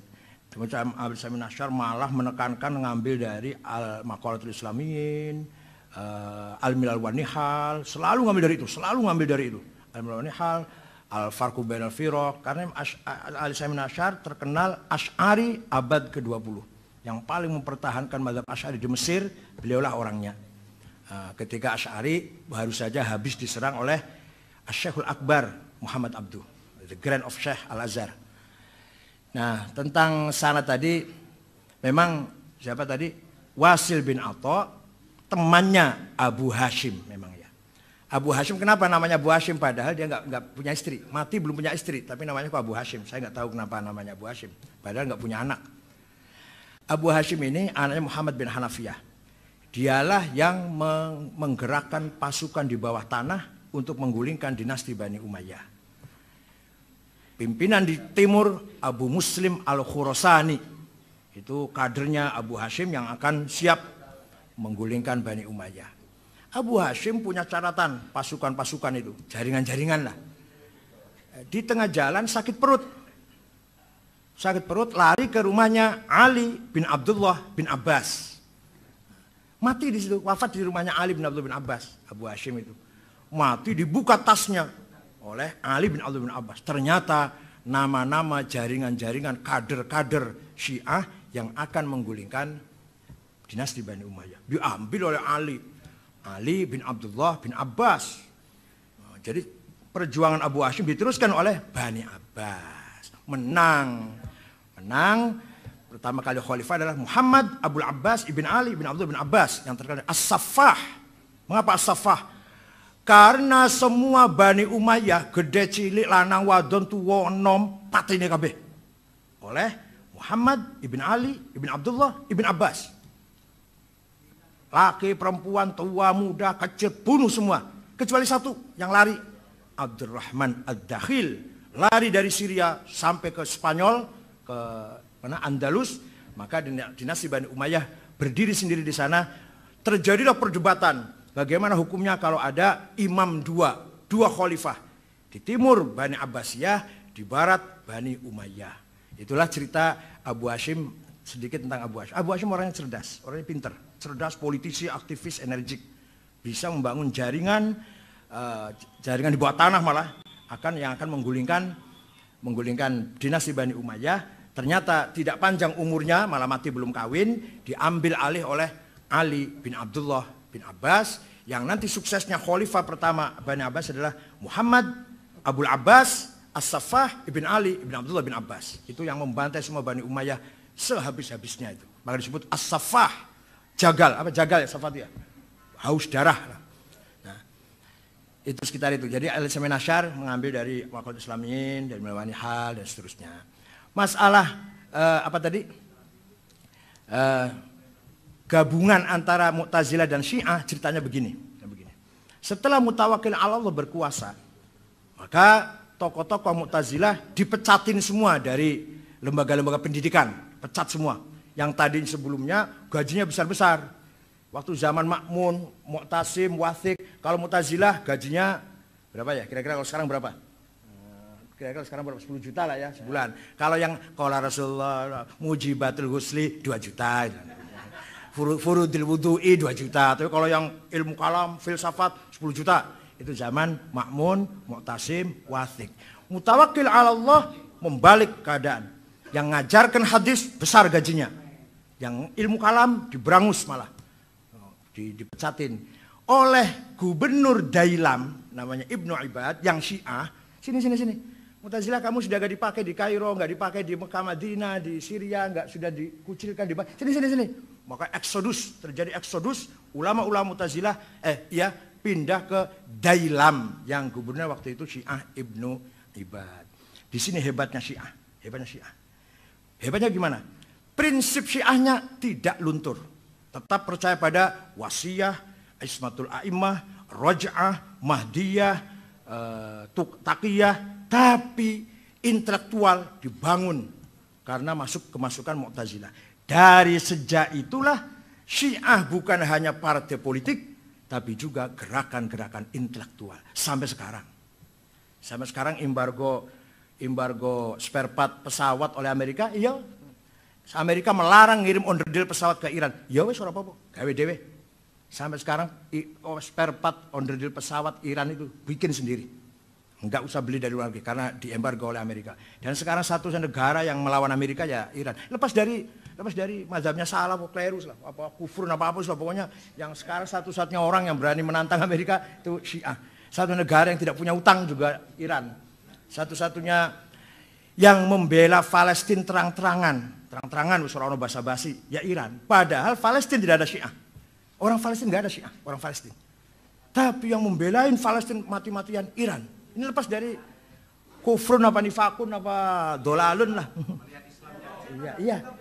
Apa? Ayat setan. Mohon tidak disela dulu ya, biar selesai. Ya, jadi enggak ini bukan begitu. Ini sisi positifnya Syiah, sisi positifnya Iran. Adapun beda dengan kita ya, tapi ada positifnya. Sekarang satu negara yang bisa memproduksi uranium menjadi tenaga nuklir. Nah, kalau kita kan masih memproduksi mandoan, keripik tempe, Iran sudah memproduksi uranium.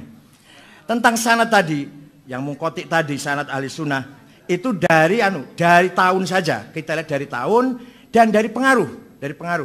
Syehristani terpengaruh Ghazali. Rozi terpengaruh oleh Syehristani. Itu saya bacanya di situ. Pengaruh. Jadi ini berarti gurunya. Guru bukan berarti harus ngaji face to face, enggak. Tapi pengaruh. Seperti saja muridnya Mbah Asy'ari, saya nggak pernah ngaji sama beliau, tapi saya terpengaruh pikirannya. Atau ada orang mengikuti pikirannya Gus Dur, berarti muridnya itu, walaupun nggak pernah kenal dengan Gus Dur. Nah, jadi sanad tadi, pengembangan dari pola pikir sebelumnya, saya anggap itu gurunya, minimal melalui kitabnya. melalui tulisannya.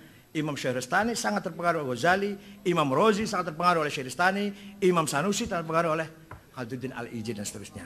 Apalagi tadi? Yang satu lagi apa? Masalah Syiah bunuh orang, Ahli Sunnah juga bunuh orang yang banyak. Itu masalah pribadi, kelakuan pribadi, bukan karena Syiahnya kemudian bunuh orang. Yang Ahli Sunnah bunuh orang juga ya.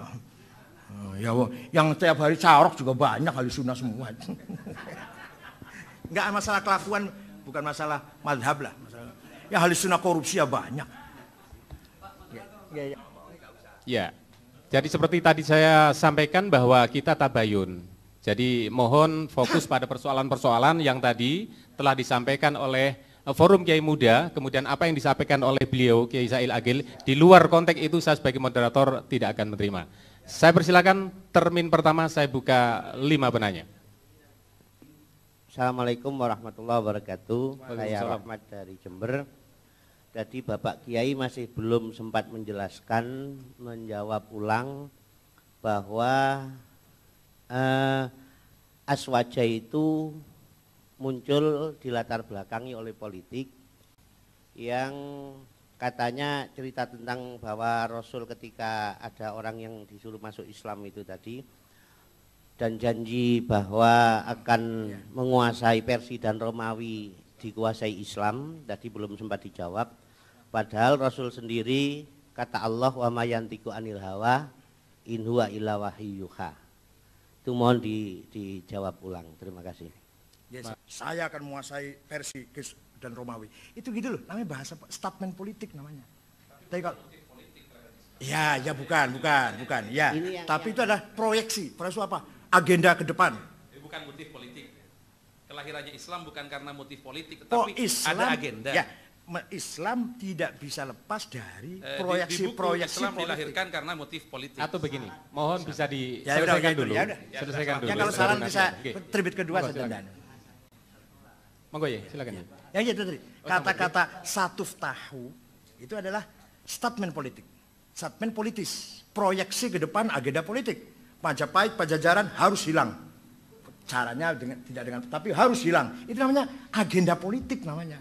Kalau agenda dakwah kan tidak, kalau agenda dakwah kan dakwah, nggak usah bicara kekuasaan, itu namanya dakwah namanya. Nun sewu Kiai, jadi kalau pada buku Kiai sebentar, tolong dihargai saya sebagai moderator ya. Tadi sudah dijawab oleh Yai, saya persilakan kesempatan berikutnya. Terima kasih. Tadi saya minta kalau sudah katanya Pak Ustadz tidak akan salah tanpa menulis. Ini pepatah kuno mengatakan jangan harapkan menang kalau takut kalah. Yang pertama, yang kedua, kalau memang buku yang sudah ditulis oleh Bapak Ustadz atau Kiai Haji Said Agil Sirat, maaf Kiai, ini saya baru kenal Kiai. Kalau memang sudah ada keraguan dengan penjelasan daripada Ustadz Idrus Romli, mohon Bapak Kiai Profesor Dr. Kiai Haji Said Agil Sirat, mohon mencabut bukunya yang sudah beredar seluruh Indonesia.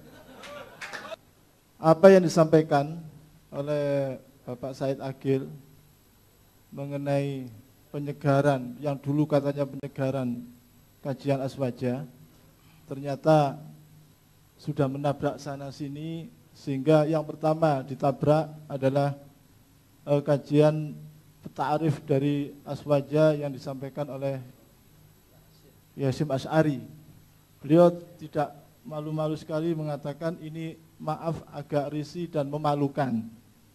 Kedua juga menabrak para sahabat-sahabat Rasulullah SAW dengan mengatakan Utsman pikun dan juga saatnya sudah mundur dari khalifah. Ketiga juga tidak luput dari para sahabat, juga Nabi juga menjadi objek dari tabrakan beliau. Saya antusias kepada kecerdasan kepada Bapak Said Agil. Nabi yang cuma mana? Nabi yang mana? Saya tabrak mana Nabi? Kenapa? Nabi yang saya tabrak mana? Tabraknya di dalam makalah Bapak itu Nabi belum tuntas menyelesaikan masalah konflik kesukuan dan juga masalah fanatisme qabilah. Juga amanatun naql yang disampaikan oleh Bapak Said Agil, terutama menyebut masalah membunuh Sayyidina Utsman, di situ disebut Muhammad bin Abu Bakar As-Siddiq. Ini dari mana Bapak Said? Ternyata yang berdasarkan rujukan-rujukan dari kitab-kitab tarikh bukan Muhammad bin Abu Bakar As-Siddiq. Bahkan beliau pertama kalinya orang yang tidak jadi mengadakan niat yang tidak baik itu. Terus juga perbedaan firqah salasina firqatan juga diragukan oleh Bapak Said, yang mana kesahihannya juga sudah jelas riwayat Tirmidzi atau Baihaqi, Ahmad bin Hanbal dan lain sebagainya, dan itu sahih. Kalau seandainya ahli sunnah dikatakan bahwa lahir dari konflik politik, maka pertanyaan saya adalah ketika pertentangan antara Syiah, Khawarij dan juga Muawiyah, ahli sunnah itu di mana? Ada yang mengatakan bahwa golongan-golongan yang diam dan golongan-golongan yang bertaubat setelah itu, itulah ahli sunnah yang terus melakukan ajaran Rasul, termasuk Abdullah bin Umar. Nah, kalau kita melihat ahli sunnah itu mempunyai unsur politik dalam ajaran-ajarannya, saya tidak pernah melihat di dalam kitab-kitab akidah ahli sunnah itu justru yang dibahas masalah-masalah akidah, tidak unsur-unsur politik seperti itu. Jadi permasalahan dengan Mu'tazilah itu kalau yang saya lihat permasalahan ilmiah. Yang terakhir, perbedaan antara Said Aqil dan Imam Al-Asy'ari ketika membuat karya maqalat Islamin atau karya-karya Asy'ariyah yang terakhir adalah kalau Ustadz atau Kiai Haji Said Aqil itu memflorkan bahwa ini semua dari perut Islam. Tetapi kan harus diperjelas agar orang awam itu bisa mampu mencerna dengan baik mana ajaran benar, mana yang tidak. Persalahan itu masalah elit, bahwa itu tidak boleh dikafirkan, itu elit. Tetapi saya mohon ada ungkapan-ungkapan yang dipahami secara awam bahwa ahli sunnah lah yang benar itu. Terima kasih. Assalamualaikum warahmatullahi wabarakatuh. Bapak Ibu sekalian, nanti ada termin berikutnya ya, dengan pertimbangan berikutnya. Saya persilakan pada Pak Said. Terima kasih. Yang saya kritik takrifnya, bukan Syekh Hasyim Asy'arinya, bukan. Apakah redaksi Ahlussunnah adalah yang mengikuti salah mazhab dalam akidah Asy'ari Maturidi, dalam fikih salah satu mazhab 4 Hanafi Maliki Hambali, dalam tasawuf Junaidi, apa itu takrif? Jenengan semua tahulah. Takrif itu harus ayyakuna jami'an mani'an, jelas cakupannya, jelas batasannya, harus pakai jenis wal fasl. Kalau jenis dan nau namanya rosem. Nah masa takrif punya Ahlussunnah adalah yang mengikuti, masa begitu takrif tuh? Nah, monggo dipikir secara jangan dulu cari emosi. Seandainya ngomong bukan Kiai Hasyim dah, yang ngomong bukan Kiai Hasyim, yang ngomong Pak Husnun yang ngomong. Ahlussunnah adalah yang mengikuti mazhab 4, yang mengikuti mazhab 2 dalam akidah, Asy'ari Maturidi, yang mengikuti Junaidi dan Ghazali dalam tasawuf. Saya kira orang akan mengatakan gombal itu. Karena yang ngomong Pak Husnun. Karena ketika ngomong Kiai Hasyim Asy'ari, dikritik seakan-akan yang kritik itu keluar dari apalah. Padahal saya itu bukan takrif. Maksud takrif kayak gitu? Kita semua ngaji Bantek kan, semua munawarah kan semua ngaji. Ayyakuna jami'an mani'an, jenis fasol, kalau jenis naub namanya rosem. Ya, al-insan haywanun natik itu baru takrif, jami' mani'. Ya itu. Jadi bukan saya menghina Kiai Hasyim, tidak. Tapi bahwa itu bukan takrif. Monggo dipikir monggo. Kita ngaji mantek semua kan. Takrif itu bukan manusia adalah Zaid, Abu Bakar, Agus, Joko. Ya bukan itu takrif, bukan. Manusia adalah hayawan, jenis. Tapi hayawan yang bagaimana? Natik. Itu batasannya. Hayawan cakupannya, natik batasannya jami'an mani'an. Wa asy' la yutasawwar illa bil had wal had ayyakuna jami'an mani'an. Kan gitu dalam ilmu manteknya itu. Soal saya dengan Kiai Hasyim Asy'ari, saya katakan tadi sampai sekarang pagi dan sore selalu saya baca Fatihah untuk Mbak Hasyim. Sebenarnya rahasia, yaitu rahasia dapur sebenarnya, tapi nggak apa-apa lah. Kemudian saya tidak membela ahli sunnah yang nggak bener dong. Tiap hari saya sampaikan membelain NU. Tak goblok-gobloknya orang yang nggak mau NU itu. Nah, kalau orang mengatakan saya sholat hanya berdasarkan Quran dan hadis, goblok. Kita nggak mungkin sholat kalau tanpa fikih. Kita nggak mungkin haji kalau tanpa manasik. Kita nggak mungkin baca Quran benar kalau tanpa tajwid. Tajwid itu baru ada tahun 200. yang ngarang tajwid namanya Abu Ubaid Qasim bin Salam yang wafat tahun 224. Baru ada tajwid tahun 200-an. Artinya bid'ah itu tajwid tuh. Baru ada tajwid tahun 200. Nah, tapi kita nggak bisa baca Quran dengan benar kalau tanpa bid'ah tajwid. Saya ngomong gitu setiap ceramah itu saya ngomong gitu. Malah ngomongnya di mana? Di kantor Muhammadiyah, Cikini. Di kantor Muhammadiyah saya ngomongnya itu. Tidak, ya, tapi nggak dengan bahasa goblok enggak. Kita tidak bisa melaksanakan, mempraktekkan ibadah tanpa fikih karena Quran dan hadis tidak mengandung juklak, juknis dari praktek ibadah.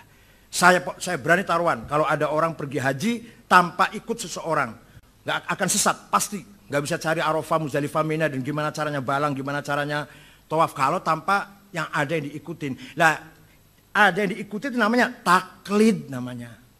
Haji ikut orang, cara tawafnya, cara balang, namanya taklid. Itu saya ngomong gitu di kantor Muhammadiyah Cikini. Ada Dini Hamsuddin, ada Agung Gumelar, ada Pak Yasno, ada Ria Mizar Yakudu, ada dan sebagainya. Walhasil yang saya hadapi lebih besar lagi itu. Kemudian saya menghujat sahabat. Bukan saya, Ustadz. Nerjemah dari kitab ini. Al-Imam Wasyasib bin Qutaibah Ad-Dinawari. Jangan Ad-Dainuri bacanya ya. Dinawari. Jangan Ad-Dainuri. Nggak ada kota Dainur. Ada Dinawar. Al-Asma'i. Nggak ada Asma'i. Asma'. Az-Zabidi. Bukan Zubaid. Zabid. Apalagi. Jadi silakan baca ini. Al-Imamah Wasyasah. Ibnu Qutaibah Ad-Dinawari. Ini ahli sunnah tenanan nih. Bukan kitab Syiah bukan. Saya pun heran. Sayyidina Ali dengan Muawiyah kirim surat saling syatem, saling misuh-misuh lah. Ya aduwallah. Oh ya. Enggak ada suratnya. Ketika kirim surat pada Muawiyah.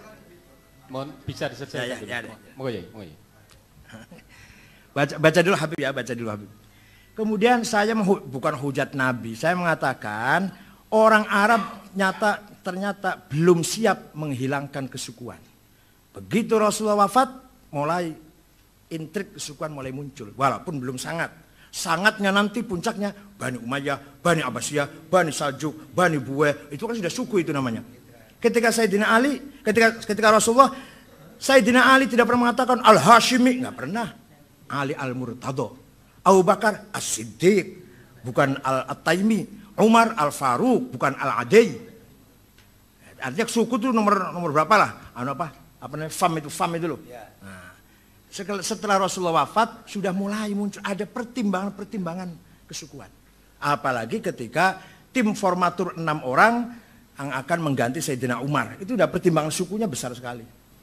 Sayyidina Tolha mengatakan, saya nggak mungkin. Saya kan dari Adi. Masa Adi? Umar dari Adi, saya Adi. Nggak mungkin. Adi lagi nggak mungkin. Nah, kalau Sa'ad bin Abi Waqqas, saya dari keluarga Zahroh. Nah, keluarga yang kecil, nggak berwibawa, nggak mungkin. Kata Zubair, saya dari Bani Hashim. Ada Ali, nggak mungkin saya jadi. Kata siapa lagi? Abdurrahman bin Auf, saya dari Bani Umayyah. Ada Utsman. Walhasil pertimbangan suku muncul lagi. Ketika zaman Rasulullah, tidak ada orang bangga dengan suku, malah malu. Malu kalau mengatakan suku itu. Malah hilang. Abu Bakar As-Siddiq, Umar Al-Faruq, tidak pernah Abu Bakar At-Taimi, Umar Al-Adi, nggak pernah. Sayyidina Ali pun nggak pernah Al-Hashimi, nggak. Ali Al-Murtado. Walhasil bukan nabinya yang saya kritik, masyarakatnya yang saya kritik. Orang Arabnya yang sulit diatur, gitu loh. Atau ternyata Mbah Hasyim Asy'ari kurang berhasil, orang masih banyak nolak NU. Ya bukan Hasyim Asy'arinya yang salah, masyarakatnya loh. Gitu. Ya, ini kalau yang membunuh Sayyidina Utsman saya katakan Muhammad bin Abu Bakar masuk. Begitu pegang Sayyidina Utsman, kepalanya Utsman melihat, oh kamu Muhammad tah. Kalau bapak kamu tahu apa yang kamu lakukan, niscaya bapak kamu marah. Keluar Muhammad, nggak jadi membunuh. Datang 2 orang yang sampai sekarang namanya nggak jelas siapa. Itulah yang membunuh Sayyidina Utsman. Udah Muhammad memang sudah akan bunuh. Udah masuk pegang kepalanya Utsman. Karena suratnya Sayyidina Utsman itu kepada Abdullah bin Abi Sarah, kalau surat ini kamu terima, bunuhlah Muhammad bin Abu Bakar. Tangkap Muhammad bin Abu Bakar dan bunuh. Perintah surat palsunya, surat yang dibawa oleh budak hitam yang ketahuan di tengah jalan di rombongan Mesir. bahwa saya bahasanya kasar itu saya baru datang dari luar, bahasa barangkali kasar barangkali. Nah, nanti saya halusin lah, saya berhalusin. Gitu aja gitu. Ya. Kemudian ahli sunnah wal jamaah itu adalah sejak zaman sahabat. Ya jelas dong. Saya pun mengatakan NU itu yang persis zaman Rasulullah, NU ini. Yang persis zaman Rasulullah, NU ini. Contohnya sahabat memuji Rasulullah diam. Ka'ab bin Zuhair banat Su'ad. Inna Rasulullah sayfun yustadha'u bihi muhannadun min sufillah maslulu fi usbatin min Quraisyin qala qailuhum bi batni Makkah lama aslamu zulu zalu fama zala ankasun wala kusufu 'inda liqa'i wala min ma'azilu syamul aronin Abdullah busuhum min Dawud fil haja sarabilu la yafrahuna idza nalat rimahuhum qauman wala isma jazi'a idza nilu. Itu saya hafal banat Su'ad, muji-muji Rasulullah sampai dikasih selimutnya. Selimut itu bahasa Arabnya burdah. Maka setiap ada qasidah yang intinya memuji Rasulullah disamakan qasidatul burdah. Artinya memuji Rasulullah adalah sunnah takririyah. Goblok. Saya selalu mengatakan goblok itu pada Muhammadiyah, goblok bukan pada. Itu namanya sunnah takririyah goblok. Artinya NU ini persis seperti yang diperoleh oleh NU adalah yang terjadi ketika zaman Rasul. Jadi memuji Nabi Muhammad itu, baca maulid Nabi, baca Debat Barzanji, sunnah. Apalagi bid'ah malah sunnah takririyah. Habib Lutfi di bawah malah ngomong wajib malah. Habib Lutfi malah, waktu saya ngomong di Magelang sunnah, malah wajib itu bukan sunnah. Ya udah wajib lah udah. Jadi bahwa ahli sunnah itu sesuai dengan Rasulullah. Nah sekarang tadi mas yang ini. Di mana ahli sunnah ketika Ali dan Muawiyah? Jadi kan kayaknya menganggap Ali bukan ahli sunnah kalau gitu. Ali itu ahli sunnah. Jadi Sayyidina Ali ahli sunnah. Jadi nggak usah tanya di mana ahli sunnah. Ali itu ahli sunnah. Kemudian kalau kita ahli sunnah merasa di pihak yang benar, jangan ragu kita berhadapan dengan siapapun. Tapi ahli sunnah yang mana? Ahli sunnah yang merujuk kepada maqalatul islamiyin, merujuk kepada al-risalah ahli thagar atau takwilati ahli sunnah karangan Abdul Mansur al-Maturidi. Itu yang paling orisinil sudah. Maaf ya. Kalau ahli sunnah itu oleh kiai-kiai di sini ya sudah ahli sunnah yang lokal. Kalau kita mau ya betul ya enggak maaf ini. Kalau ahli sunnah mau betul-betul baca ahli sunnah yang tenanan baca Asy'ari maqalatul islamiyin, baca al-Maturidi, takwilati ahli sunnah. Permintaan bahwa saya suruh dicabut bukunya, ya enggak bukunya, nanti diralat saja. Soal minta maaf saya sudah tanda tangan di Lirboyo. Kemarin saya dipanggil Lirboyo, 1, tetap akan bertahan ahli sunnah. 2, minta maaf kepada ulama atas pendapat saya kontroversi. 3, siap ditegur, dinasihatin oleh para ulama. 4, akhlakul karimah. 5, mendekatkan kepada saya tanda tangan. Pokoknya asal tidak tanda tangan dilarang kawin lagi, saya tanda tangan lah. Kalau dilarang masna saya nggak mau tanda tangan. Kalau hanya itu saya tanda tangan. Tolong dihormati dulu, biar beliau bicara dulu. Assalamualaikum warahmatullahi wabarakatuh. Pertama saya kenalkan kepada Ustadz Said Agil Siraj. Nama saya Ahmad bin Zain Al-Kaf. Saya Ketua Yayasan Al-Bayinat bidang organisasi. Dan saya Awan Syuriah NU PWNU Jawa Timur. Kami yakin bahwa antum bukan pengikut Syiah, tidak berakidahkan Syiah. Namun catatan di tempat kami, istilahnya di komputer kami penuh nama-nama antum, laporan-laporan mengenai antum yang isinya komentar-komentar antum yang sifatnya membela Syiah. Di mana komentar-komentar tersebut sangat merugikan ahlus sunnah, khususnya kaum Nahdliyin. Sehingga banyak, bisa dikatakan 95% pengikut Syiah adalah Nahdliyin, kaum Nahdliyin yang digerogoti oleh antek-antek Syiah. Perlu Anda perkenalkan yang hadir di sini adalah pejuang-pejuang ahli sunnah dari Nahdliyin semua. Dari Bangil, dari Jember, dari mana-mana, dari Surabaya dan sekitarnya dari Jawa Timur sini. Nah, mereka merasa sakit hati kepada Syiah dan mereka sudah berhadapan tinggal bunuh-bunuhan saja. Dan mereka lebih sakit hati lagi kepada pengurus PBNU, di mana mereka sudah berhadapan akan bunuh-bunuhan, pimpinan kita justru rangkulan dengan orang-orang Syiah. Kami tahu di belakang itu adalah fulus. Kami tahu dan kami berani bersumpah karena kami ada orang kami di dalam Syiah. Kami mempunyai data untuk antum ketahui. Antum sebagai orang PBH, Saya dapat uang. kami tidak mau membuka rahasia seseorang. Bahwa dekatnya tokoh-tokoh kita NU di sana adalah karena fulus. Dan ini sebagian diakui karena katanya bantuan dari luar negeri semua sudah diambil sama Gus Dur, tinggal yang dari Iran saja yang masih masuk. Wallahu alam, ini betul tidaknya. Antum lebih tahu. Untuk itu kami minta kepada antum agar segera memutuskan hubungan sama mereka. Berapa sih mereka itu? Apa keuntungannya? Antum dekat dengan mereka, berapa banyak kaum Nahdliyin yang digerogoti sama mereka? Tiap hari kita ini ngepuk-ngepuk, jangan sampai kita ini digerogoti. Tapi dari atas justru kita ini ditikam dari belakang oleh tokoh-tokoh kita. Tolong fadlan, minta tolong atas nama warga Nahdliyin di Jawa Timur sini, tolong putuskan hubungan dengan Syiah. Kami 20 tahun bendung, jogo, sampai di Serobon Syiah. Tapi antum kasih jalan mereka untuk gerogoti kita. Saya bukan Syiah, karena Syiah itu udah ada definisinya. Atba'u aliyin alladzina ya'taqiduna bi imamatihi nasson wa ta'yinan. Lah saya tidak percaya, saya enggak percaya itu, enggak percaya itu. Saya bukan atba'u aliyin alladzina ya'taqiduna bi imamatihi nasson wa ta'yinan, bukan. Bahwa orang Syiah itu yang harus meyakini Ali itu jadi khalifah dengan dasar wasiat dari Rasulullah. Nek aku mati gantinya Ali. Saya enggak percaya itu. Ali mau mati, nek aku mati gantiku Hasan. Saya enggak percaya itu. Hasan mau mati wasiat, ganti saya Husain. Husain mau mati wasiat, ganti saya Ali Zainal Abidin. Ali Zainal Abidin wasiat, ganti saya Muhammad Bakir. Muhammad Bakir wasiat, ganti saya Ja'far. Ja'far wasiat, ganti saya Musa Al-Kazim. Musa Al-Kazim wasiat, ganti saya Ali Ridho. Ya itu saya hafal, itu saya hafal. Lah tapi saya nggak percaya dengan itu semua. Dan saya tidak percaya ismatul a'immah. Dan saya tidak percaya awwal wajibin al insan ma'rifatul imam. Itu Syiah itu. Kalau saya tidak. Kalau kita tidak, awal al-insan ma'rifatul ilah. Kalau Syiah ma'rifatul imam. Wa man lam ya'rif bil imam kafar. Itu saya nggak percaya itu. Jadi saya bukan Syiah yang jelas. Hanya dalam pembahasan ilmiah, analisis ilmiah sejarah, kita tidak bisa menyampingkan peranan Syiah dalam dakwah.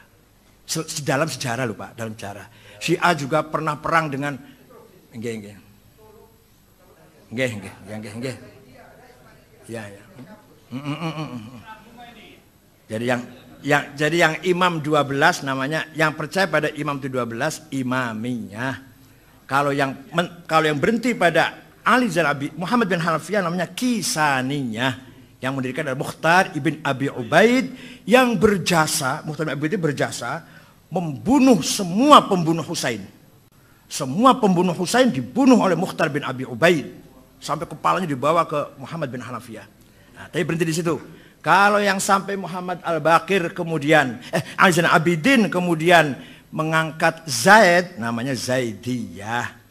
Nah, itu di Yaman yang dekat dengan ahli sunnah. Maka ahli sunnah pun baca kitab Zaidiyah, Nailul Autor, Fathul Qadir fit Tafsir.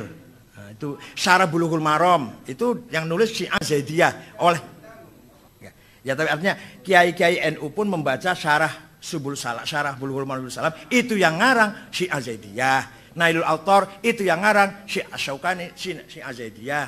Nah, ketika Imam Zaid mau perang, mau menyerang Khalifah Abu Ja'far kemudian di tengah jalan pengikutnya tanya, "Ma ra'yuka fil imamain fi syaikhain?" Pendapat kamu tentang Abu Bakar Umar bagaimana? Imam Zaid mengatakan berdua itu adalah orang baik, laki-laki itu adalah orang baik. Idzan nahnu rafadnak. Kalau demikian kami menolak kamu. Kemudian misah, pecah. Nah yang pecah itu namanya Rafidhah.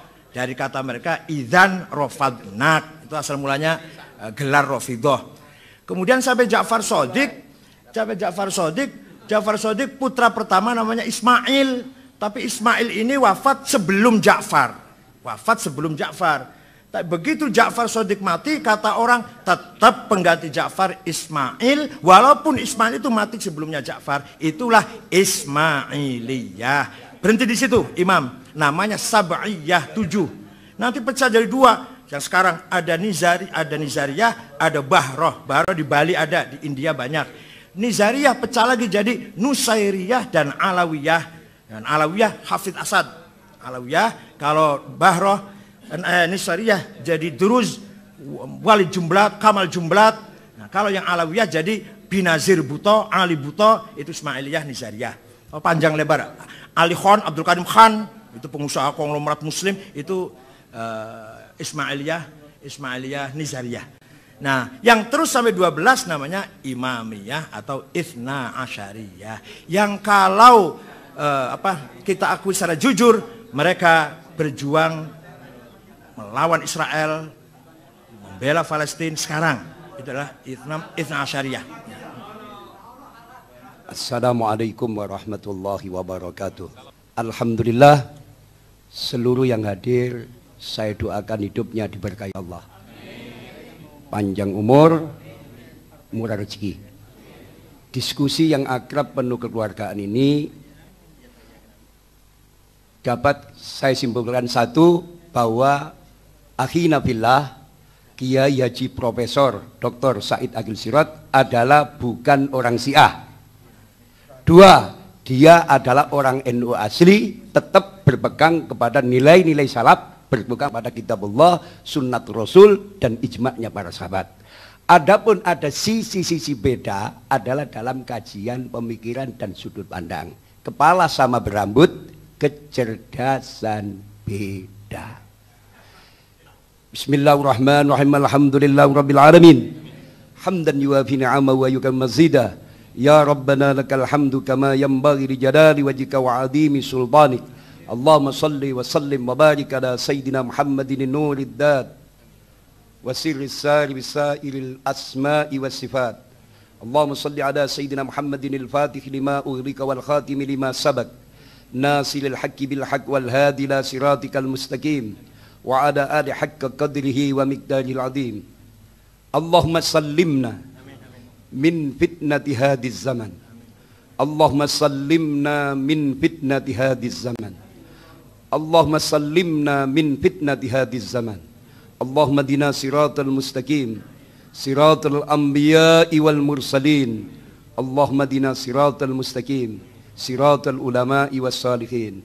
Allahumma inna nas'aluka al-'afwa wal 'afiyah fid dunya wal akhirah. Allahumma inna nas'aluka bi anna ashhadu annaka antallahu la ilaha illa antal ahadus samad alladzi lam yalid wa lam yulad wa lam yakul lahu kufuwan ahad. Allahumma la ilaha illallah wa antal mannan badi'us samawati wal ardi tal jalali wal ikram. Allahumma yassir lana umurana ma'ar rahati li qulubina wa abdanina was salama wal afiyah fi dinina wa dunyana. Ya Allah ya Rahman ya Rahim ya Fattah ya Alim ya Razzaq ya Karim ya Sami ya Basir ya Adim as-Sultan ya Qadim al-Ihsan ya Daiman Na'ma ya Basit al-Rizki ya Kathir al-Khairat ya Wasi al-Ata ya Dafi al-Bala wa ya Sami ad-Du'a ya Hadiran laysa bighaib ya mawjudan inda syada'id ya khawfiyal lutfi ya latifas sun'i ya haliman la yajad. Wa sallallahu ala sayyidina